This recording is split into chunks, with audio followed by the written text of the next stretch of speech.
Hello. Yeah, that's your name. Squirrels got me. Big Jim. Yeah. Really cold and fun. Cold and fun. Cold and fun. That's good that you think that of it, because that's what deer hunting typically is cold and fun.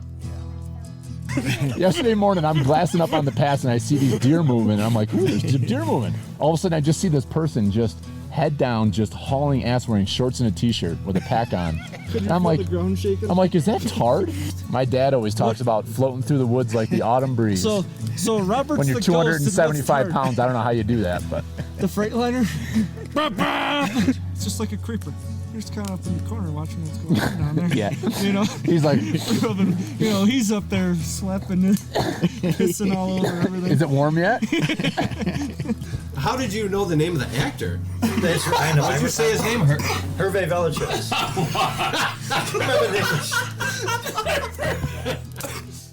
You know what pert near means. If you know what pert near means and you live in America, you're a redneck too.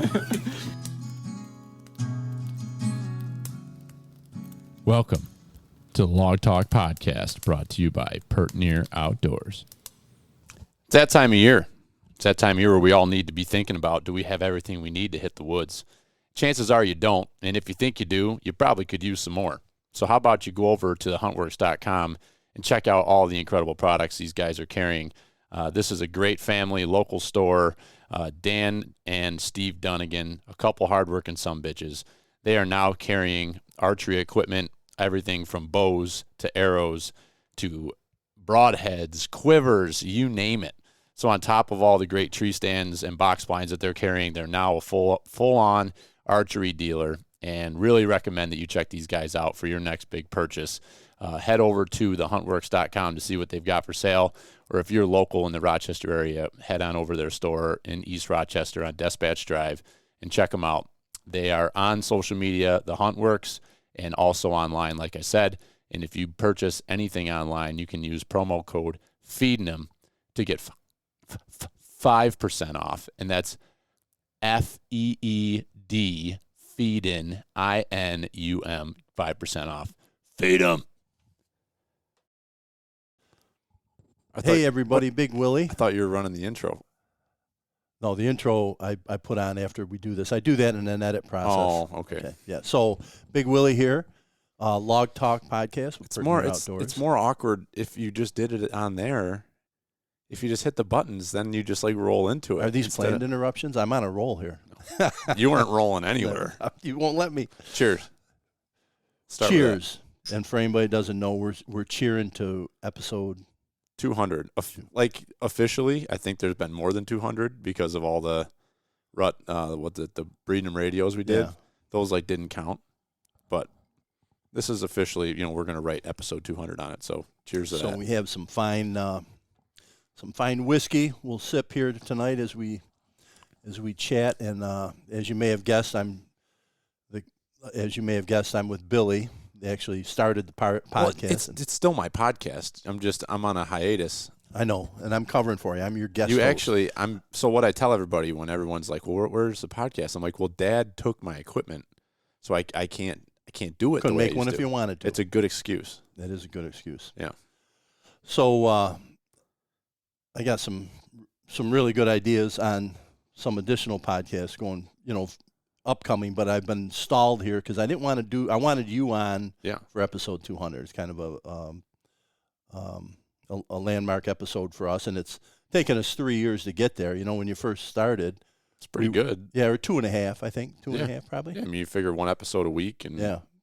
So we've dropped off that a little bit. As everybody knows, Billy's been very busy with his family and work, and being the commissioner of AYA baseball, and on the zoning board. Should I keep going? Yeah. Advocate for anything that I can get passionate about. That's right. I was talking to some guys today, and they said, Billy makes me feel inadequate. So, the guys that I saw at the rest area. Oh, yeah. And I go, why is that? And it's like, how does he do all this? Like, how's he involved in so much? And still he's like top notch, and in his day job. So he goes, it's just unbelievable. The guys were like, I do. He goes, I'll listen to a podcast, or I see him and he tells me all the stuff he's doing. And I say, man, I'm a slug. Well, I feel like it's like the popular thing now. They're like trying to normalize ADD and ADHD, and I feel like I told Sarah the other night, I'm like, it's overwhelming. Like, I'm overwhelmed right now. Like, I was in a bad mood last night. Like, I don't like traveling, leaving home. I know. So I started getting testy yesterday. I was like freaking yelling at the kids last night before bed. She's like, chill out. What is wrong? I'm like, I'm stressed. You know, I got all this stuff going on. But, you know, when I was a kid, I had ADD, and they tried to put me on medicine. And I wouldn't let them. And you wouldn't let him. You said, nope, just that's who he is. Let him be. And I feel like now it's funny because it's kind of something that's being talked about in the mainstream, but it's like my superpower, you know, like I can't sit still. I have to be doing something all the time. Well, so it helps me because I definitely, like that? You. Yeah, and it's like ADD allows you to do all the things you do and do them well. It's like your high energy level. Right. And you're passionate about different things, and you're not afraid to jump in and be involved. And, you know, whether it's ADD or what, but you're a high energy guy, and you're very sharp and intelligent and well versed on a multitude of topics. Thank you. So, but that's like, I drive your mother crazy. She's learned to live with me, but that's like, right, I'm retired. You think I could be home right now watching Jeopardy, you know, and and here I am. Here you are. In Albany. Yeah. I told her, we were out for a walk yesterday, and I told her, I said, you know, I used to complain about having to go to these, you know, I had to go. And I go, now I don't have to go, and I'm going. You know, and it's like, it's weird. I know. But it's like my family up here, the Nyack family. Yeah. So. Yeah, I mean, I think it's just, I don't know. I feel like these last 4 years have just flown by. I don't even understand how it's 2024. And they're full of change. My life has changed. Not like it's changed, but not changed. But like I'm finding the things that are driving me every day are changing. Yeah. And like the things that I'm interested in, if you would have told me 2 years ago that I'd be like completely obsessed with energy and electric vehicles, I would have been like, yeah, okay. Yeah. And now it's like, it's everything in my life because of my career. Right. And it's what I'm passionate with. Two years ago, you go back and listen to these podcasts, and I was like, we need more hunters in the woods, and we need this, and we need that. It was the R3 initiative, yeah, right? and it's like, I'm still kind of passionate about that, but like this whole thing in my actual career and like what we do for a living in school transportation, like I'm like all in. Because this is our lives. Like, this isn't just a paycheck. Right. Like, this is our lives. And, like, the whole thing with hunting, like, this is a hunting podcast. I don't know if I said it to you the other day. I think I might have said it to you. Like, I'm not concerned about whether we have enough hunters in the woods or whether we've got big bucks on our property. Like, I'm getting to the point now where I'm concerned about, like, them taking away our rights to hunt. Right. That's where my concern is. Like, your kid going to be able to hunt the way you and I hunt? could give two freaking craps about how big I had the best deer season of my life. Shot the 4 biggest bucks I've ever shot in my life. It didn't move the needle for me. And like I don't know if we've really talked about that on this podcast, but not on the podcast. You and I have had conversations. It didn't. About it, it was almost, in a way, it was almost a good thing. I'm taking away from it as a good thing, where it's like I did what I had always felt like I needed to do. Like, I had an incredible season. You had an incredible season. Jimmy had everybody had good seasons, but it's like, what is it? It doesn't change anything. It's like, now I've just got 4 Euro mounts on the wall that I'm super proud of, but it doesn't like make me a better person or better dad or a better community member. Right. What does it do? You know, like anybody who just piles their life on this, like, I'm a huge big buck killer, listen to me. It's like, what are you doing to make anything better around you? Right. Your community, it's a your piece family. Of it. You're getting old enough and mature enough where you're kind of putting it in the bucket where it belongs a little bit. It's like we rejoice those great kills that we all had this year, right? All of us did really well. Yeah. And, you know, I ran into Brian Bird, I told you, at the Syracuse show, and he was like, oh, my God. He goes, you guys had a slammer year, the deer you put down. Like, we did. It was very, very good. But we you know, like, we hunt hard. It's our passion. Like, this is our number one hobby. And, like, when you pour yourself into it, you know, it's not going to happen every year, but you pour yourself into something. Yeah. This was the season I just had was 25 years in the making. Yeah. 20 years in the making, whatever. Like, And who knows when you'll have another I one don't like it. it won't happen like that again, because it just can't, because I won't ever have all those things line up in 1 year where I have the high country rifle tag, and that may never happen again to get that tag. It's just things happen. But it's So that was a great year, and we did a couple. The only one we didn't get on was Jimmy, as far as having Jimmy join us and share his story. But his success was realized late season. Yep. And it was like he put down a couple, like within a week he put down 2 slammers. Yeah, 2 good bucks, and he but shot does that his surprise does you? Isn't that Jimmy? He does the same thing with turkeys. Yeah. Yeah, he's just steady and consistent. He'll keep putting the pressure, just like Brian Godfrey says, constant and steady pressure, Yeah. And at some point it's going to pop. That's right, sooner or later. But to me, that's what I think this podcast has been to me, and it's been to us. You've been on a ton, and now you're helping with it. And, we talked about this as we were kind of going into this calendar year, like, what are we going to do with events and, like, all this stuff? Like, it's a lot of work, but at the end of the day, like, why are we doing this podcast? Right. And, like, we started this podcast in 2019 because we wanted a place to share. We started that long ago? Has it been that long?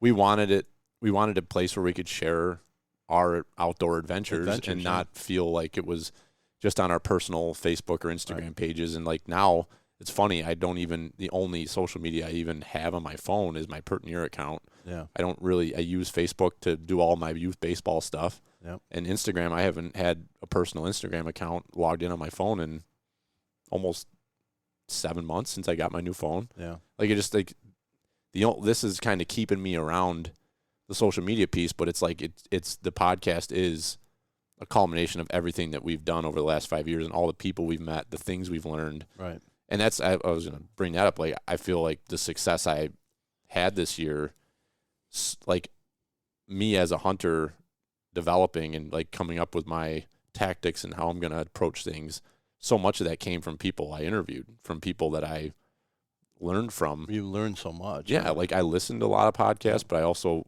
like just having some of these very successful people on.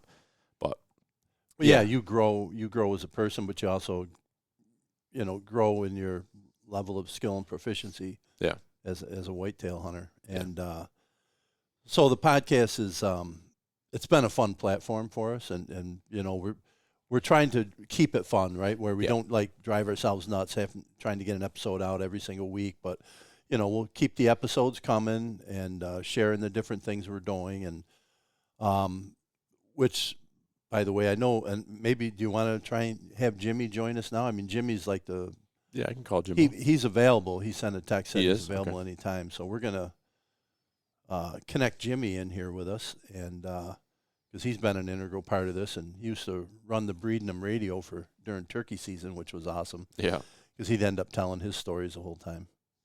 Yeah, I know. You do the same thing, by the way. I know. I've got to get better about that. So I get all worked up. Yeah, I know. It's hard, and I feel like it's still hard for me when you just get it so engaged in the conversations that you want to talk. It's really hard to get yourself to not be talking all the time. Play the host role, right? We'll see if we get Jimmy in. Bear with us, folks. Does it need to be louder than that, or are you good? I'll just bring him, see if he answers or not. We are trying to get Big Jim on. This is going to be the theme of tonight. There's a few people I want to call just to harass them a little bit. I don't know. It's like no cell. Hello? Yo. What's up? Yo. What's up? Big Jim. Are we live? You're live. You're live. Live. On episode 200. We thought it wouldn't be complete without having you on here with us. Do you want to do video? I don't know. Do you want to do video? Would that be easier to do on a computer? No, we're just so we could see you. It's easier to talk when we see you. Oh, you want to see me? Yeah, if you don't want to. Should we not see you? Oh, yeah, you do look like. Oh, my God, Jimbo. Shut it off, Bill. What a rough day in the bus business. It's been an evening. Has it? How's Big Jim tonight? Good. You look tired. Yeah. So typical day. How was your weekend of snowmobiling? Did you stay up the whole weekend and come back yesterday afternoon, or?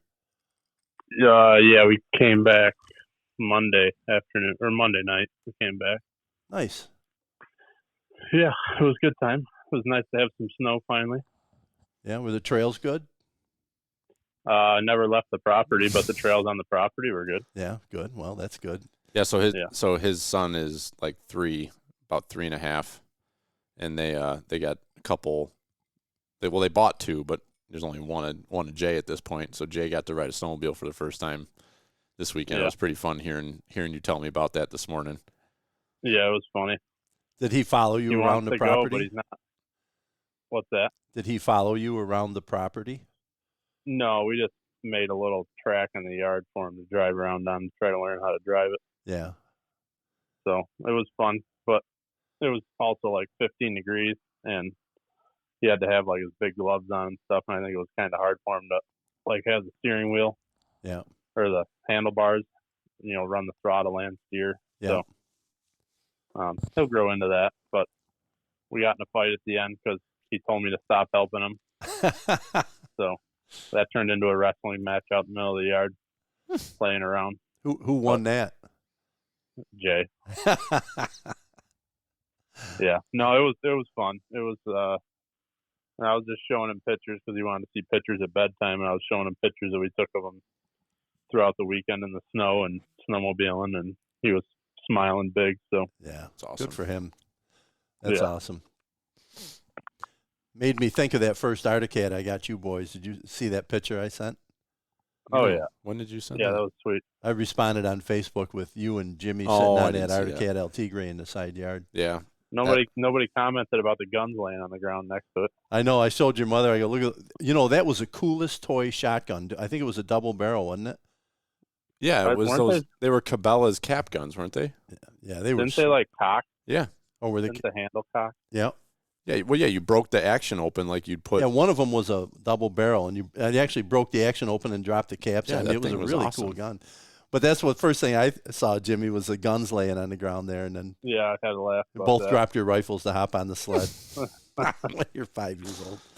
I was talking to some of the people at the lookout party the other day about like where we started with the snowmobile thing. Yeah.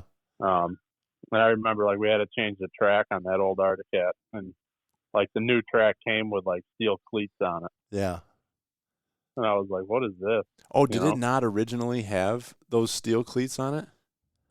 Yeah, the drive cleats. It was a 3-piece track, and it was held together with offset like steel, like these angles. Yeah, they're like angle iron on there. Yeah. When we started, like I was pulling you guys on a toboggan, and they started flying off. Holy Christ! Like, yeah, that was dangerous. That's when I decided I had to get a new track. Yeah.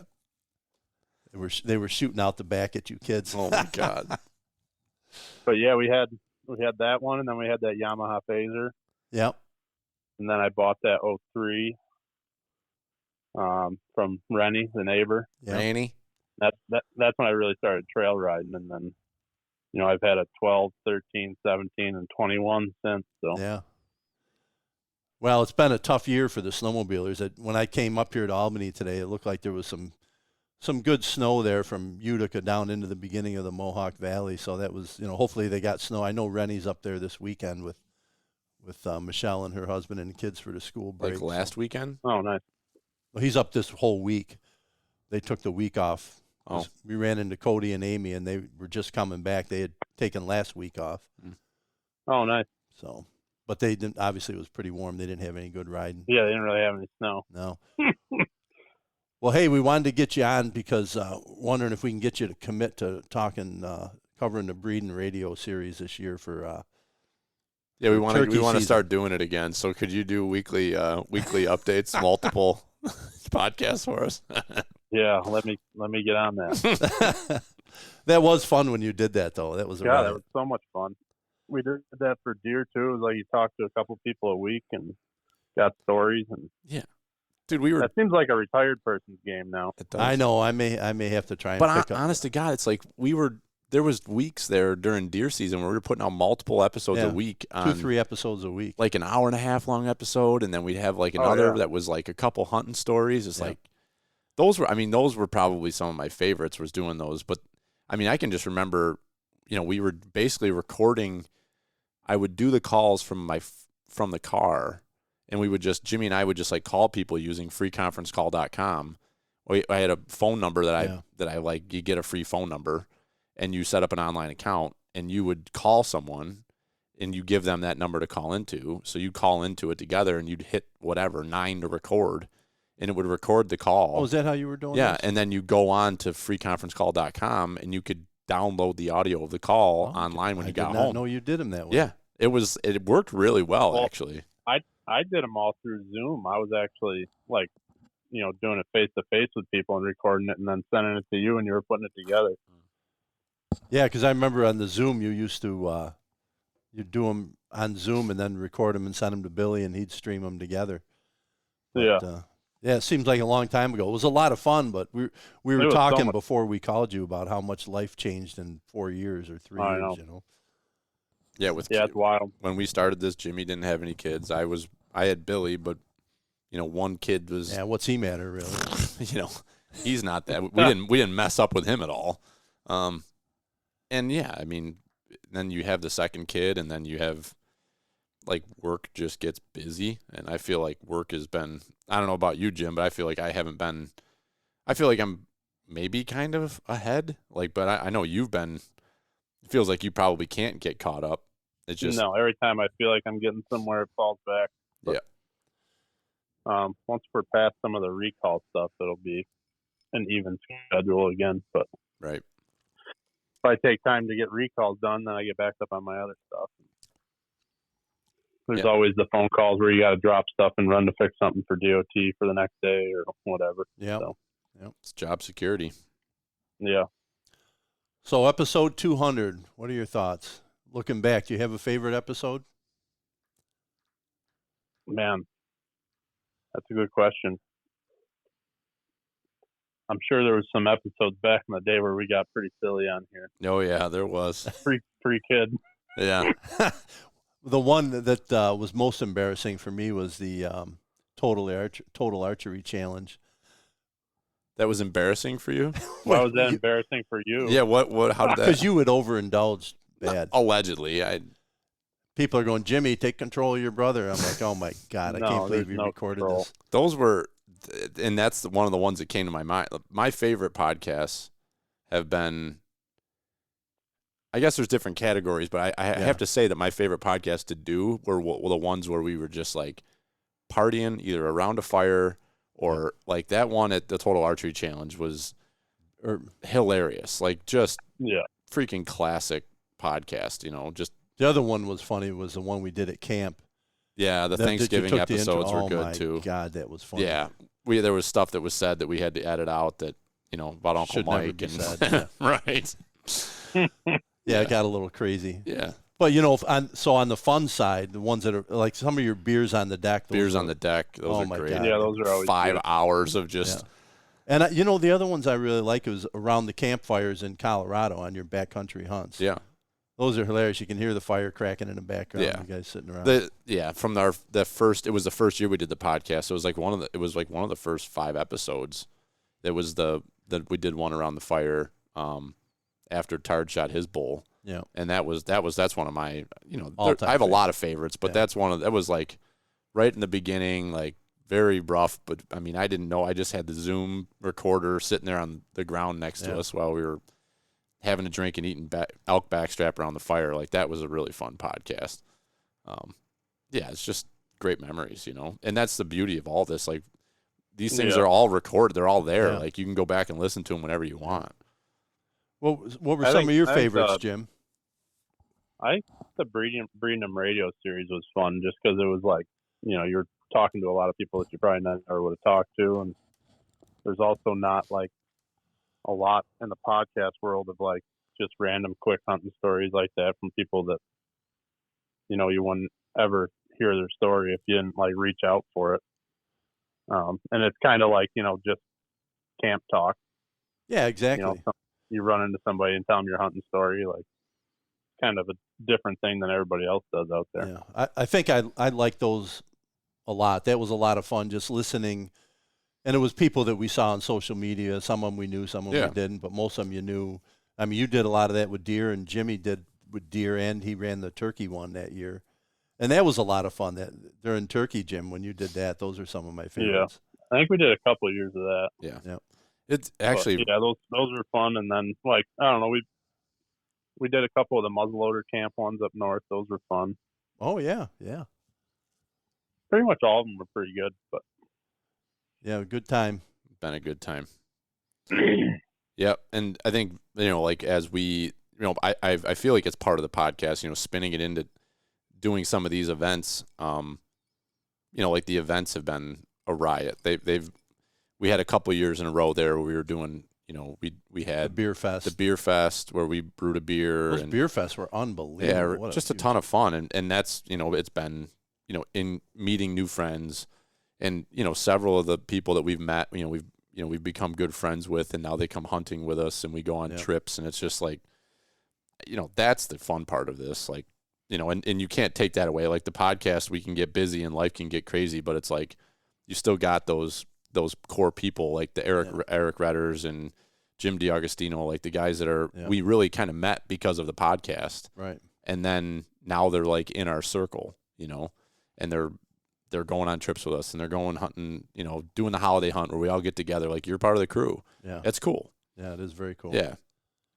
And the people, yeah, like the it's definitely a people, lot of fun. like you look at the, people are just coming to my mind, like with Brian Godfrey, like Brian, like it's funny because now Brian, like he's a little bit off the radar because he had his first kid. Yeah, yeah. And so we all have kind of gone through this like pre-kid, like we all had so much time to like do this stuff. And then kids come along and it just changes your whole flow of everything. Yeah. But, oh God, the name's going to escape me right now. It was Brian's buddy from out this way, Capital Region way. Oh, I just saw a post from him. Oh, Noble. Eric. Yeah, Yeah. Eric Noble. He went to Colorado with him. Yeah. It's not Eric. No, No, it's not Eric. it's not Brian Noble, is it? No. No, Oh, we should know. That's terrible. Jesus. Andrew. Andrew Noble. Andrew. I mean, freaking character, right? Like, Yeah, that guy's never, I went with Brian I think it was an upland bird like video thing that backcountry hunters and anglers I was doing remember. something. It was in Syracuse, wasn't it? Yeah. and I went with Brian to that. This is when Brian was working for NWTF, and I go with Brian to this thing, and like we're meeting up with my buddy Noble, and and I meet him, and this guy, it's like he just freaking running his mouth nonstop. His stories were ridiculous. I'm like, this guy is something else, And then we end up having him on the podcast a few times, and he's like one of the most freaking entertaining characters you've ever met. Awesome. And his hunting stories are crazy, and so like we had a lot of fun with him, on the podcast a bunch at that point, and like in even I'll tell you. So I'm kind of spinning this here, but what's also been fun as we're celebrating our 200th episode is seeing some of the other people that we are friends with that we had on as guests a lot that now have their own podcasts that are doing really well with their own podcasts. Yeah. And like in a way that's kind of made me just feel like not guilty at all about fading away on some of this because some of the content they're doing, I know that a lot of our listeners are listening to that, and it's You're thinking of like Teeter and Williams? Teeter and Ben, yeah. So John Teeter and Ben Williams, like they both have their own shows and kind of their own flavor, and it's like it's great because Ben's show is exactly who Ben is. It's just Q&A, fire them at me, let's just random BS talk, like it's a fun show. And then you've got John Teeter, who he always liked like very tactical conversations, wanted them to be like short and brief.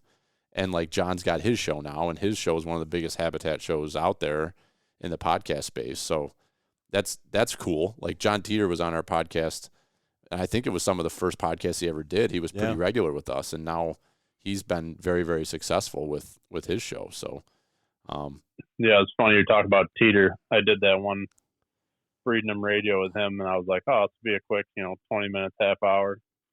And he was like so technical. That was one of the bucks that he killed on his property in the food plot. Right, the one that he got naked and was blind like, in order to kill it because it was so hot out. Yeah, and he adjusted was his diet so 2 days technical ahead. about the whole. He was so technical about the whole thing. It took like an hour and 15 minutes. I think we did, or an hour and a half. Very detailed story. He wore 6 pairs of boots to get to the stand. Yeah. He had to do a bunch of timber work in order to make sure that the bedding was proper before he got into his His thermally managed blind. That's John for you, though. He's great attention to detail. But he's not wrong. Like no, he's not. No, I pick on him because I can. He does right. figure it out. He does.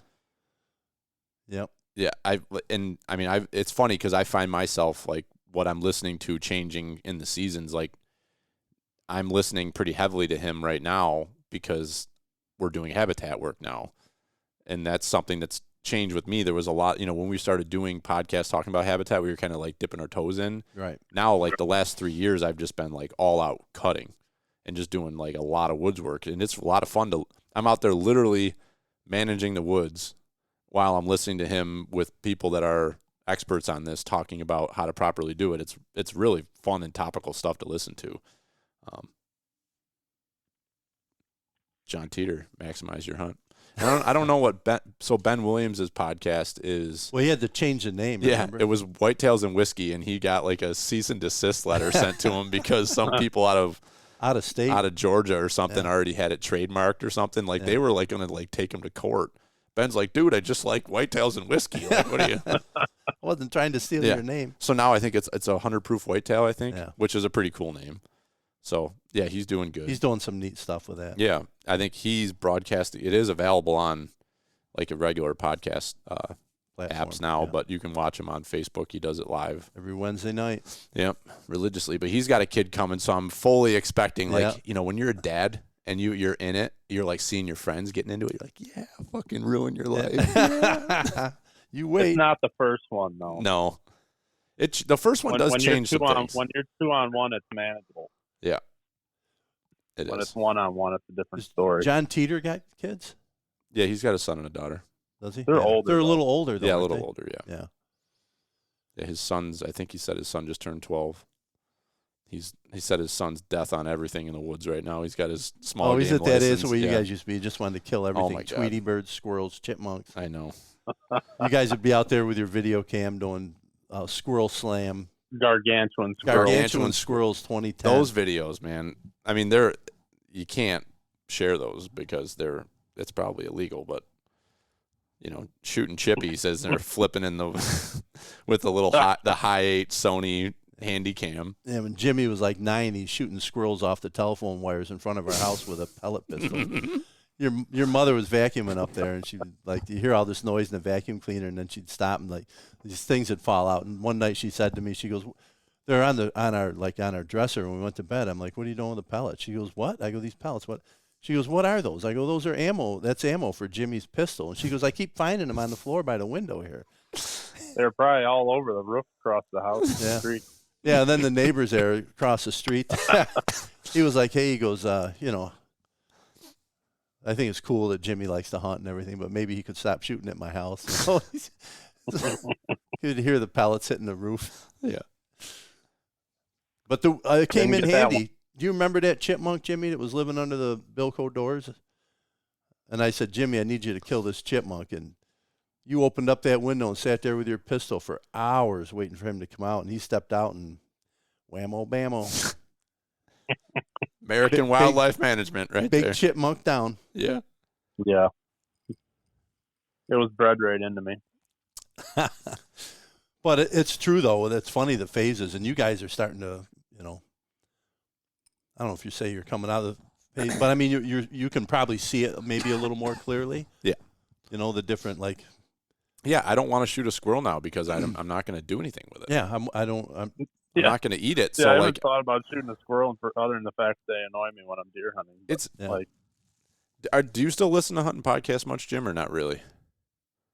Not really. Like I listen to some of Teeter's stuff. If I'm looking for something to listen to, I know he's got good stuff, so I'll pull up something of his that looks interesting to me, and I'll listen to that. But it's funny when Dad turns something out, because we don't really do them anymore. I listen to that. But. Yeah, just to know what Dad's up to because he's retired and doesn't know where he's supposed to be. And we had dinner reservations for 4:45, and he calls me at 4:40. He's like, "Hey, where are you at?" I'm like, "I'm sitting at the restaurant." He's like, "Oh, I'm like an hour away." I'm like, "What do you mean you're an hour away?" He's like, "Yeah, I wanted to get my truck washed before I left home." I'm like, "Dad, we had reservations for 4:45." So I thought we had reservations for 6 o'clock. I got a little screwed up there. Yeah, you did. You were on the email chain. I know. But that's the reason why I asked that question is I don't listen to a ton of different hunting podcasts right now, but like seeing some stuff on social media and then like listening, I have over the last couple of weeks like listened to Cam Haines has been on with Rogan, with Ranella, and then he was on Ranella's podcast, and like you're hearing a change in the dialogue from like almost everybody in hunting, and I just think it's interesting because we're not like rabidly in it right now, but like from hearing just the discussions, like everybody's kind of getting away from the discussion about the big bucks and, you know, trophy hunting and all this stuff. Like everybody's like kind of getting away from that and realizing that there's more important things out there. And I don't know if that is like a lot of the content creators are in our age bracket and we're all kind of going through the same transition in life. And maybe seeing it. But I also, like, before we had you on here, Jimbo, like, I think there's, and I hope that there's a feeling amongst a lot of content creators out there, like there's a lot going on in this, in the politics side of things where, right, like hunting it's continuing. It's every single year. There's the same, if the legislation didn't happen the year before, it's coming back on the floor again. Yeah. And like you were just reading to me some of these things that are in the outdoor news of bills to watch. Right. It's like they cannot stop on this. And I'm more concerned about our abilities to continue to hunt and live the lifestyle we do than how big of the deer we're going to be chasing. I don't know if you kind of sensing that too, Jim, but I feel like it's more important at this point to be talking with people about the importance to be aware of what's going on. Well, maintaining our rights and not having us get legislated out of being able to obtain ammunition and rifles and shotguns and other, you know, implements that we use in our sport. And it's like, you know, there's so much talk about regulation on firearms. And it's like the kids that shot up Kansas City, I bet they didn't have a pistol permit. No. You know what I mean? It's like the guy, like I have one, and I'm, you know, nobody's thing never leaves the safe. Right. It's because like, if you take it out of the safe, and you're a criminal. Yeah. Well, that's the way it is now.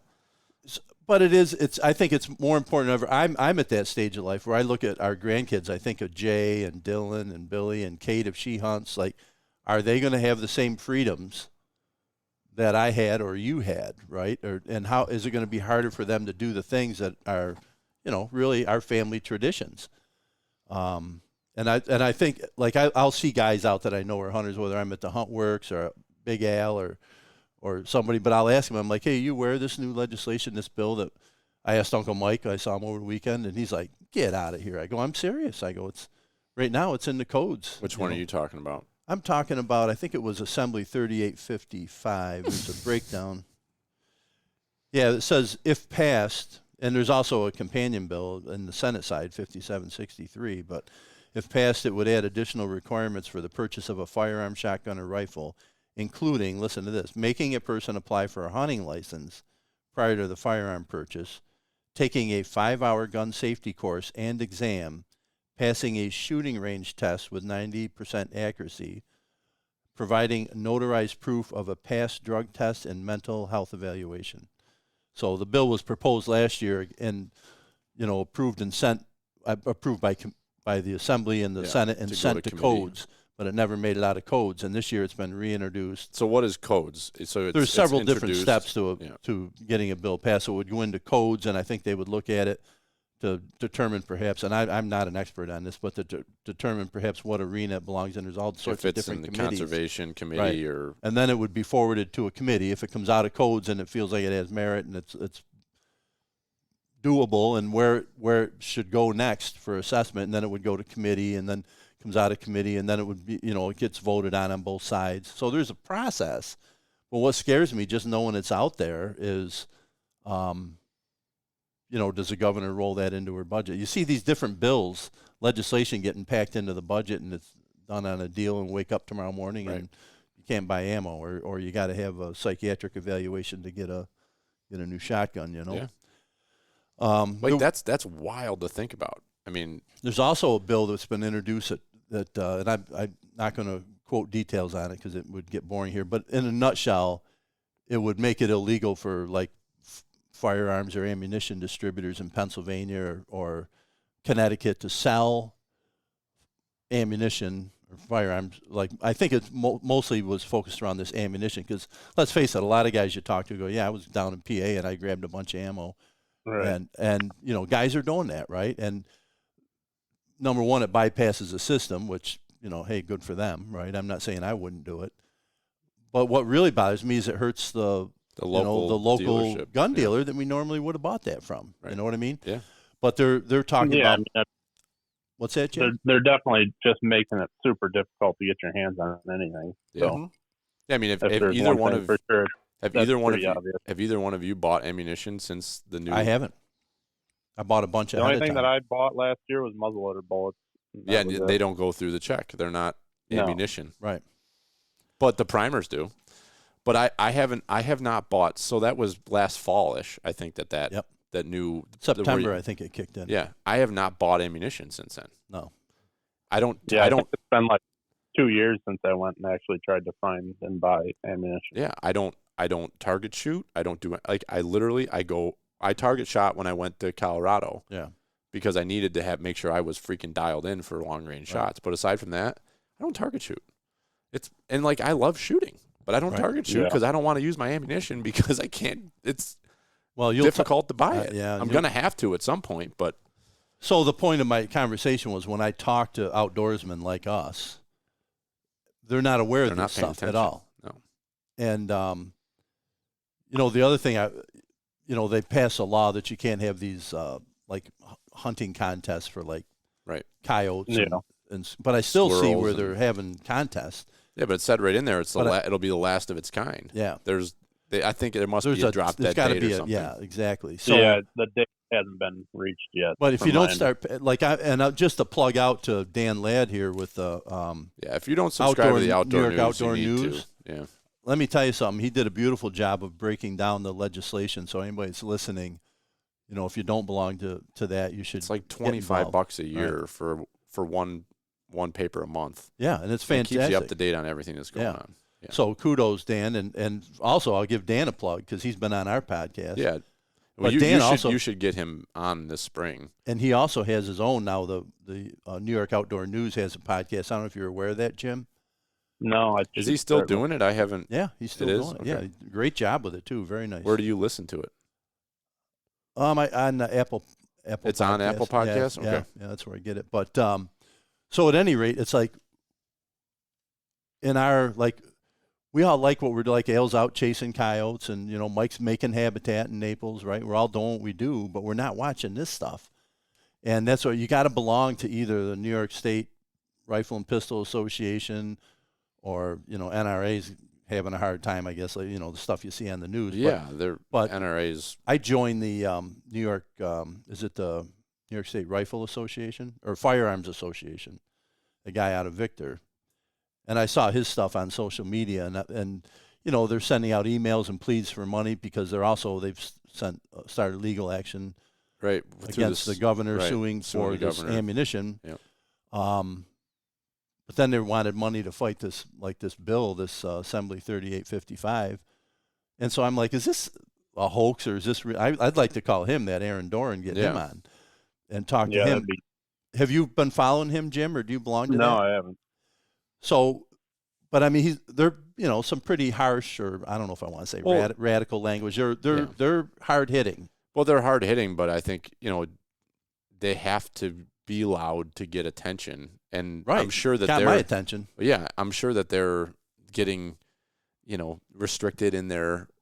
They're probably not getting the views and the in the social media and the algorithm. They're probably not getting the hits, so you got to really get the stuff out there. So I saw a piece that they put out, and they sent an email out urging contributions to help fight this. And I'm like, is this stuff real? So, and I, from my background as legislative chair for New York State, I got an account set up on the Senate and Assembly side, and I went in and looked up all these bills, and I'm like, oh my God, this is legit. Yeah. Then I started asking people, are you aware of this? No, I didn't know. Yeah. So that's something we can do with the podcast too, is spread the word, and hopefully, and we don't have to belabor these things, but you got to be paying it. You just have to be aware. And so this is where it's frustrating to most of our listeners.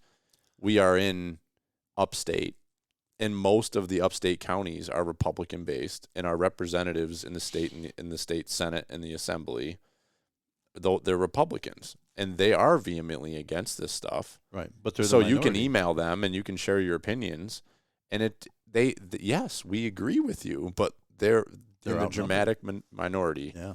So it's kind of frustrating, but like don't give up on it. Like still, you can go on the state websites and you can create an account. It's very simple, and you can actually, just so not to interrupt you, I don't know if you know this, but if you have an account, you can go in, and when it comes to certain legislation, you can vote yay or nay. Yeah, right. And then you can enter your comments. Right, you enter your comments. Put your narrative in, and that's what I've been doing. Mm-hmm. I'll go into these bills and I'll vote yay or nay, and then I'll give a narrative. Very often you will get phone calls if you leave I've emailed my representative Borello about multiple different topics, and I'll often get phone calls within a half an hour from his office saying, "Oh, hey, thank you." And like these people, like they're there, they want to talk to you. I can't believe how much I've talked to people in Albany. Right. That I never would think that I'd be involved in that process or even have my voice be heard. And it's like you just pick up the phone, and these people are super nice, and they want to hear what their constituents have to say. Yep. And what perspective you have, what expertise do you have? There's a lot of value to that.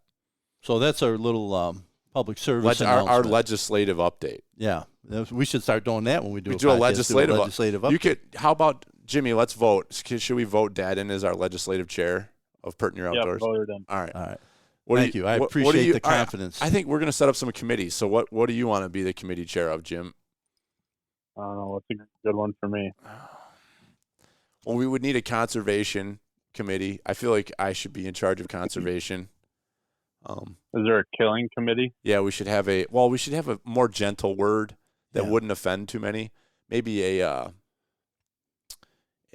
population control committee leader. Harvest committee leader. Harvest committee. Yeah. Yep. Jim could chair that for sure. Meat generation committee leader. Yeah. Meat. Yep. Let's talk about meat. That one.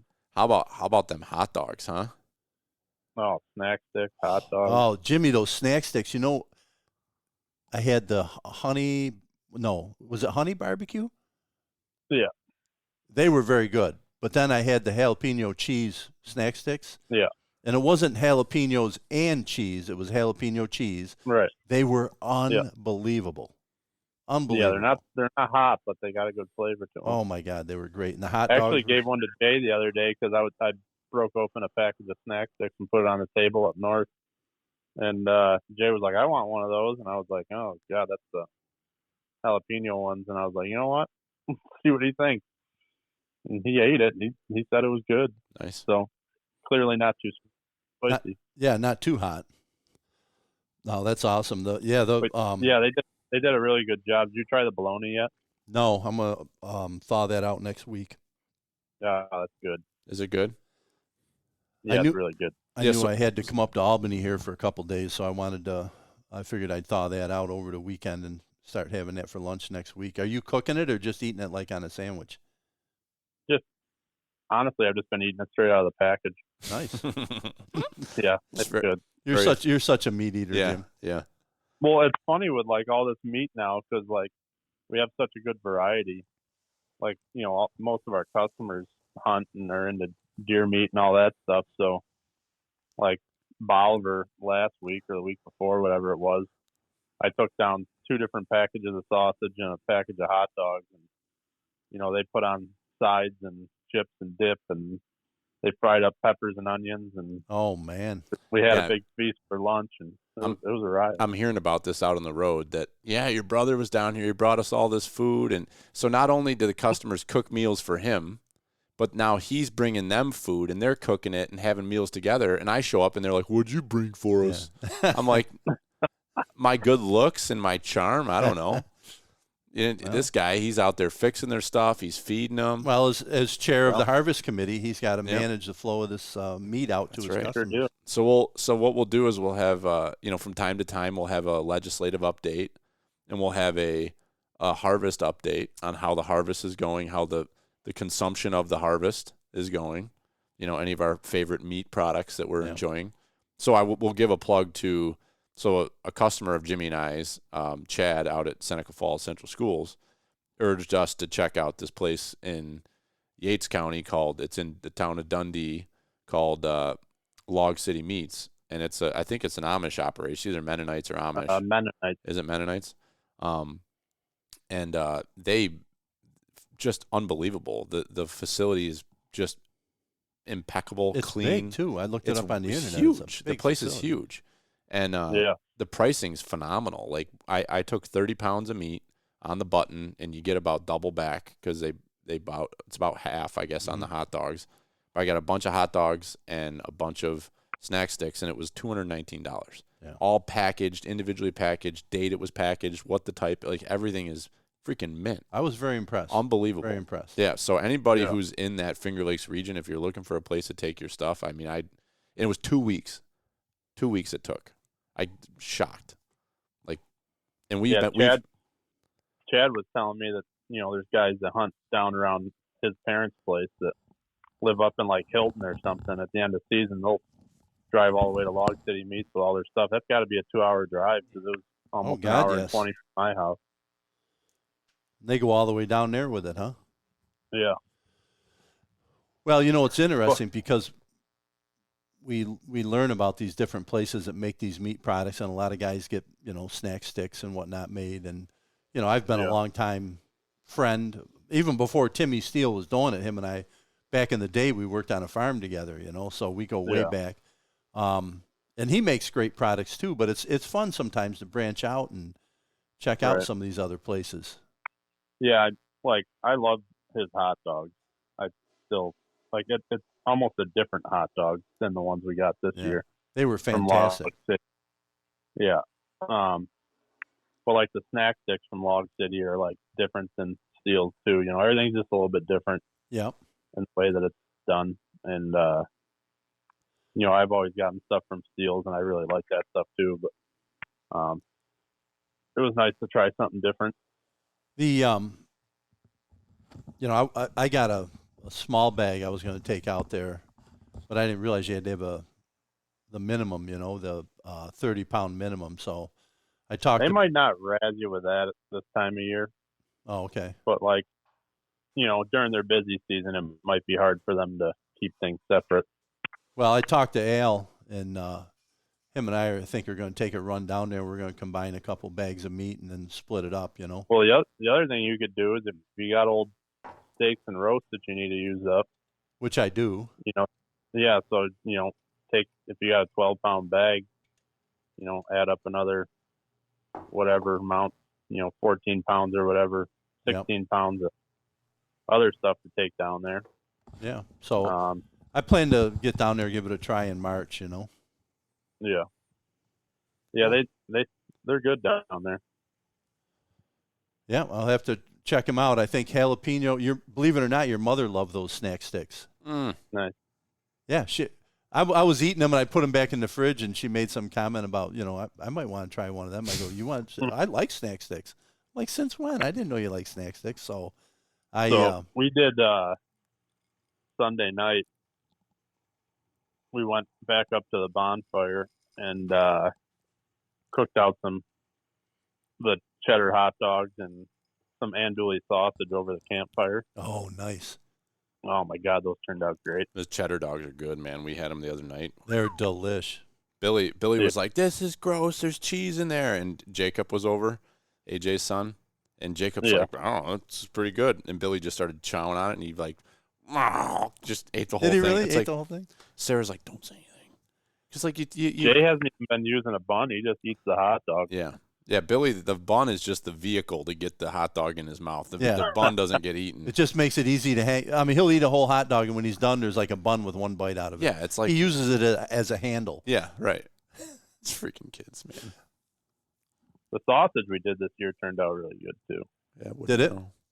Yeah. I didn't make any up, but as far as any link sausage, but I did. I don't know if I told you, but I made up we had some leftover pork butt, and so I had like 12 pounds. So Al and I got together and we made up some Italian and Polish sausage he bought some peppers and onions, and we diced them up and put them in there, and then put the cheese in, and oh my God, it was delish.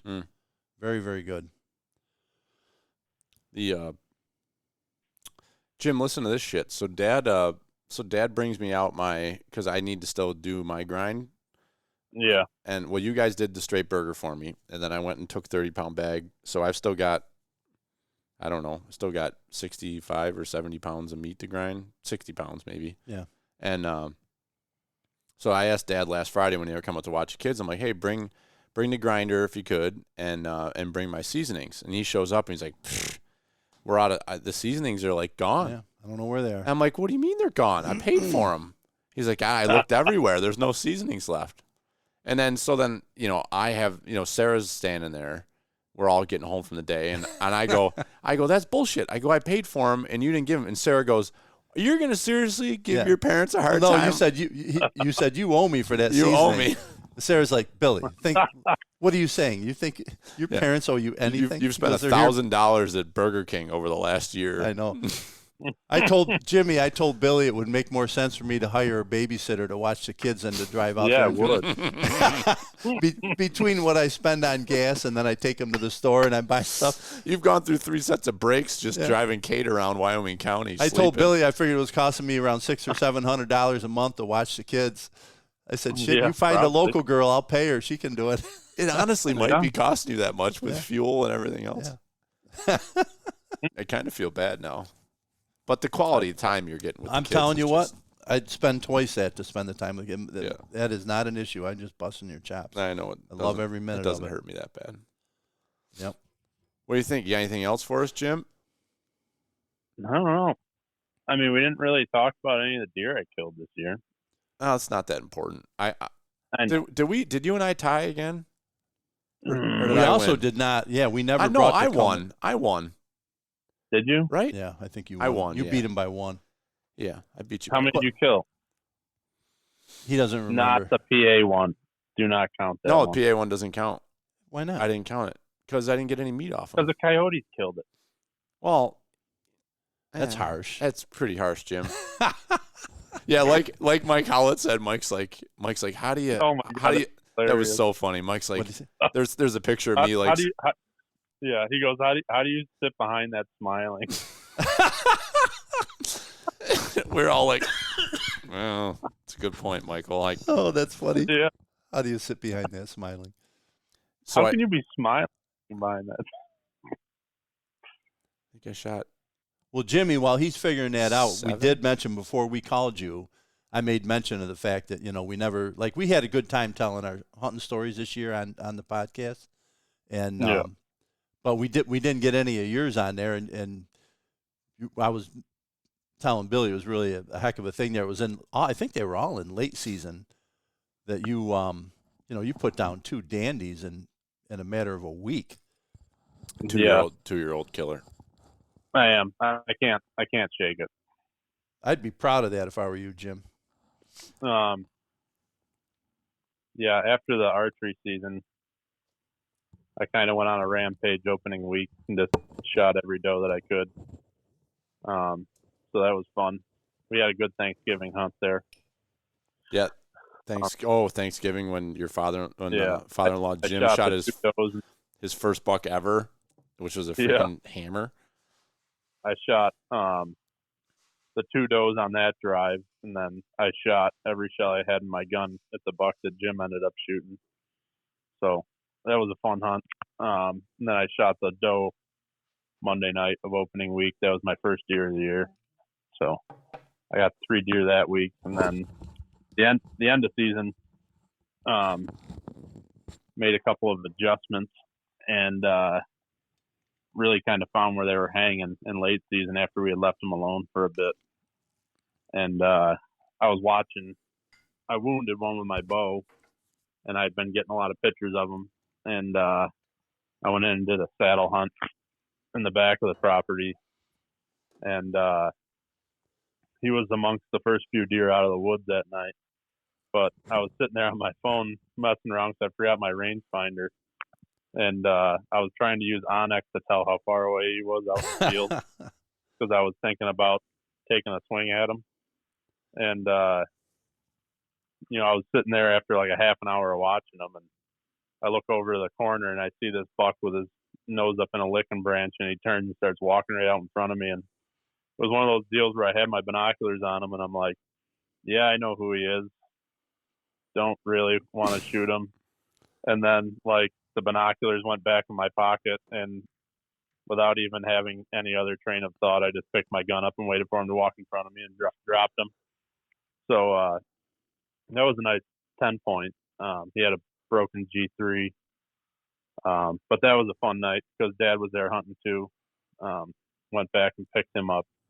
And it was funny because the buck that Brian shot in the end of season there in the holiday hunt, I was driving back to the truck to get Dad. And it was just about dark. And I come around the corner and turn to go down to my truck. And there was just a monster buck standing right in front of my truck, like 10 yards away. And it was the kicker G2 buck. Was that the one that Brian had ended up getting? That was the one. Yep, that was the one Brian shot. So me and you went back there and had a good time getting that taken care of and taking him back to Greg's house. And then me and you went out the last Tuesday of the muzzleloader season. And Dad went in the north side, I went in the south side. And we kind of still hunted our way in. And I could tell I was picking some deer around with snow on the ground. I could see running tracks from where I left the truck. They must have been just inside the woods. So I moved some deer there. And then the wind was against me when I was going back to where we wanted to be. And I was supposed to cross the gully and get on the other side. And I was watching deer from the west side of the gully on the other side that I had kicked off that must have winded me. And I decided to hang tight, and I texted Dad or called him on the radio, I forget, but I was like, hey, I'm going to stay on this side and just ease up so I can see the back side of the bedding area. And Dad was like, yeah, go with your gut. And I'm like, all right, I'm going to stay here. And I was watching a deer on the back side of the bedding area moving around a little bit. And then I get a text from Dad or a call on the radio, I forget, whatever we were doing. And you were like, heading into the bedding area now. It was like 5 minutes later, and you hear a pow, and I'm like, that didn't take long. And man, did the deer start dumping out of the freaking bedding area. And I'm standing behind a tree, and the deer that I was watching came flying by, and it was just a yipper. And let that go by, and then I'm like just trying to pick up bodies running through the woods and see what's what. And I hear something to my left, which was west up on the hill from me a little bit. And it's this buck bounding through the brush, and he starts slowing down, turns, and he comes right at me and stops like 3 yards away on the other side of the tree. And first thing I thought, I was like, do you have any holes in him? Because I'm like, I know Dad would probably shoot at that deer. It was yeah, really Dad nice. did shoot at that deer.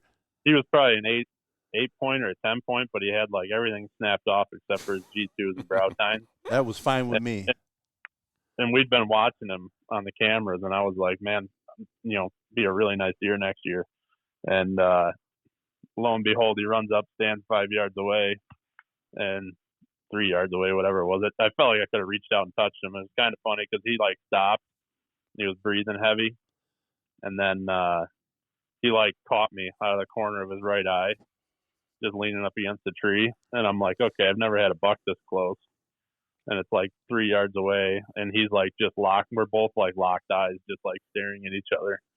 And it was probably like 20, 30 seconds, and he splits to head back north towards the bedding area. So I look out the other side of the tree, and I just see this big deer standing on the next ridge. It was like 70 yards. And he's looking at the deer running away from me. So I swing my gun up, and it was dark and tall. And I really thought it was B9.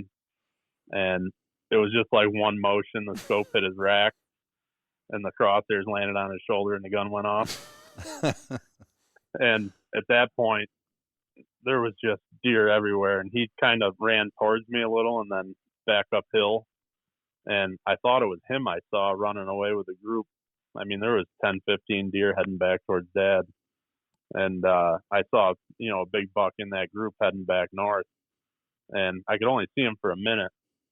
So I figured he went down just over the hill there because I could see blood running down the side as he was running away.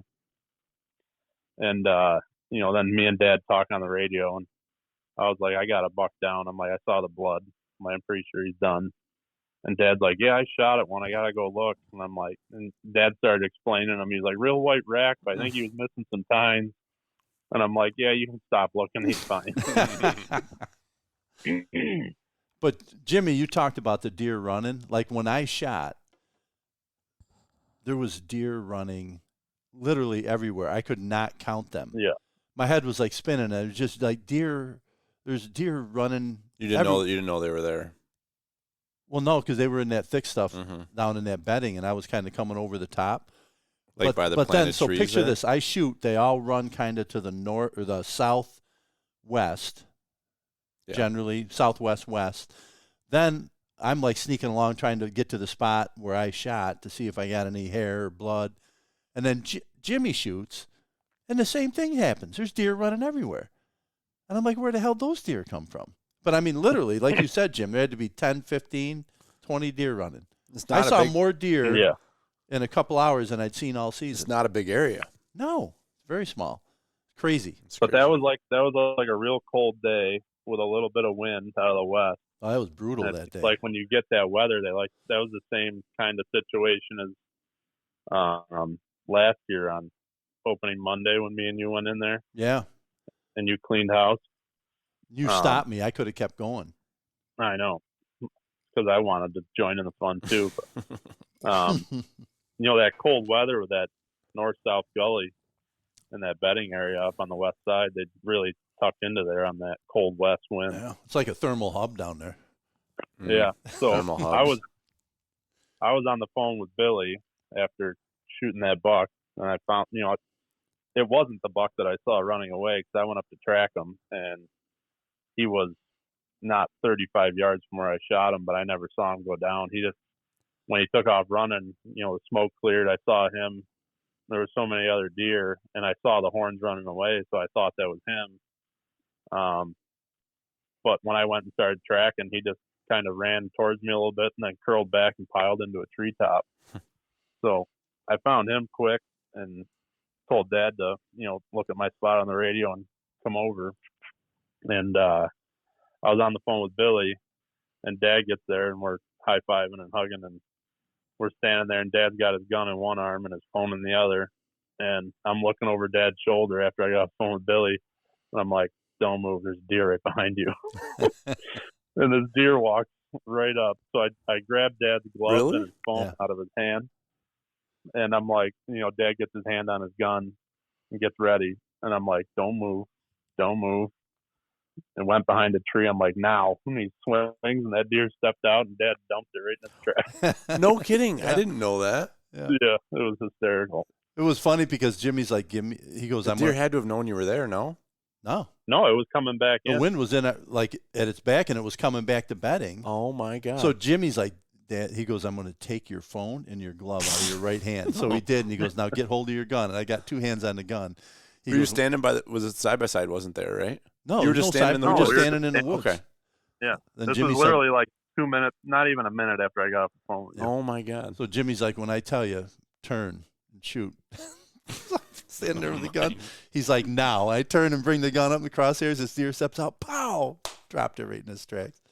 Jimmy's like, well, that was easy. That was a doe or a doe. That was I don't know. That might have been a button buck, wasn't it, Jim? A yipper. Yeah, we took care of some yippers over there. That's this that year. 12-pound bag that I got. Yeah. Okay. Yeah. Okay. That's for 13 or whatever it is. It's pretty small. Hey, I don't care. It'll eat good. No.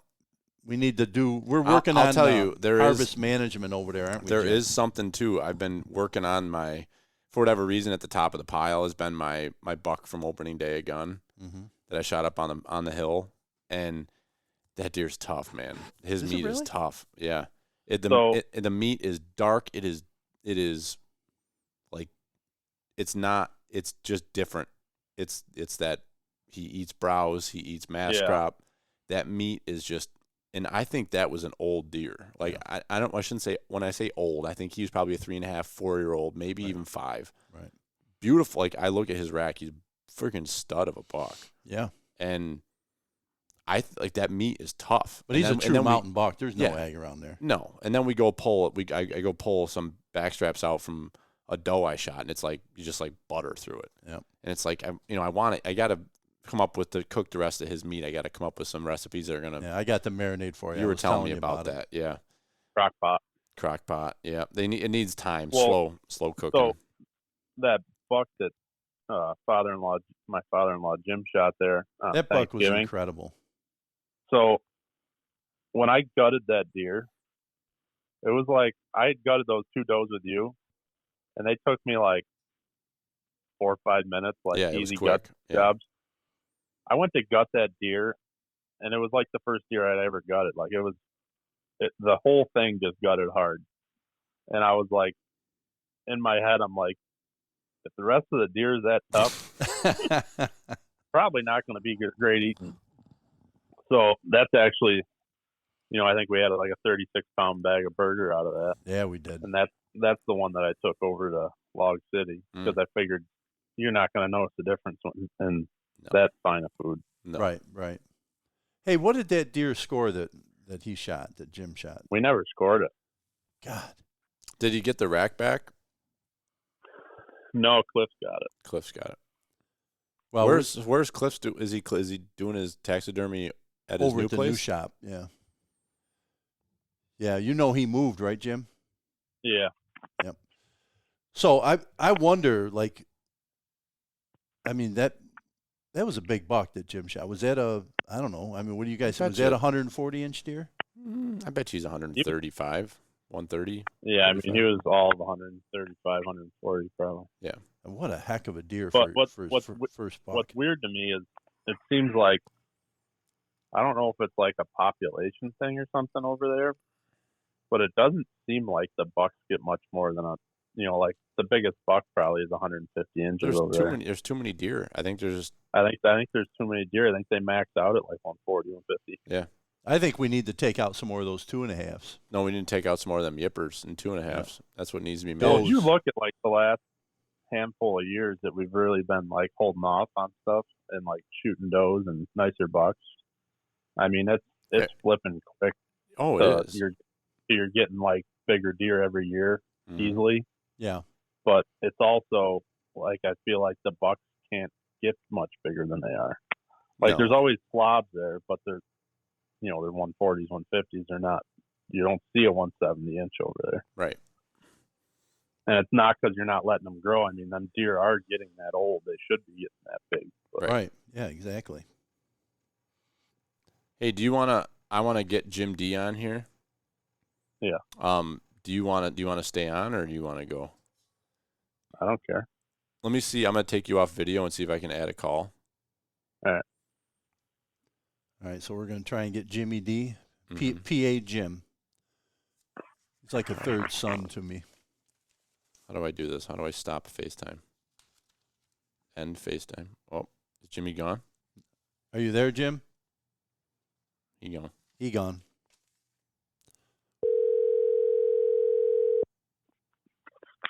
That's one way to stop it. Yeah, it's nothing personal. All right, we got Jimmy back now. We're going to try and loop in Jimmy D. Hey, Jim, while Billy's working on that. He's on hold. Oh, Jimmy's on hold. Hold, please.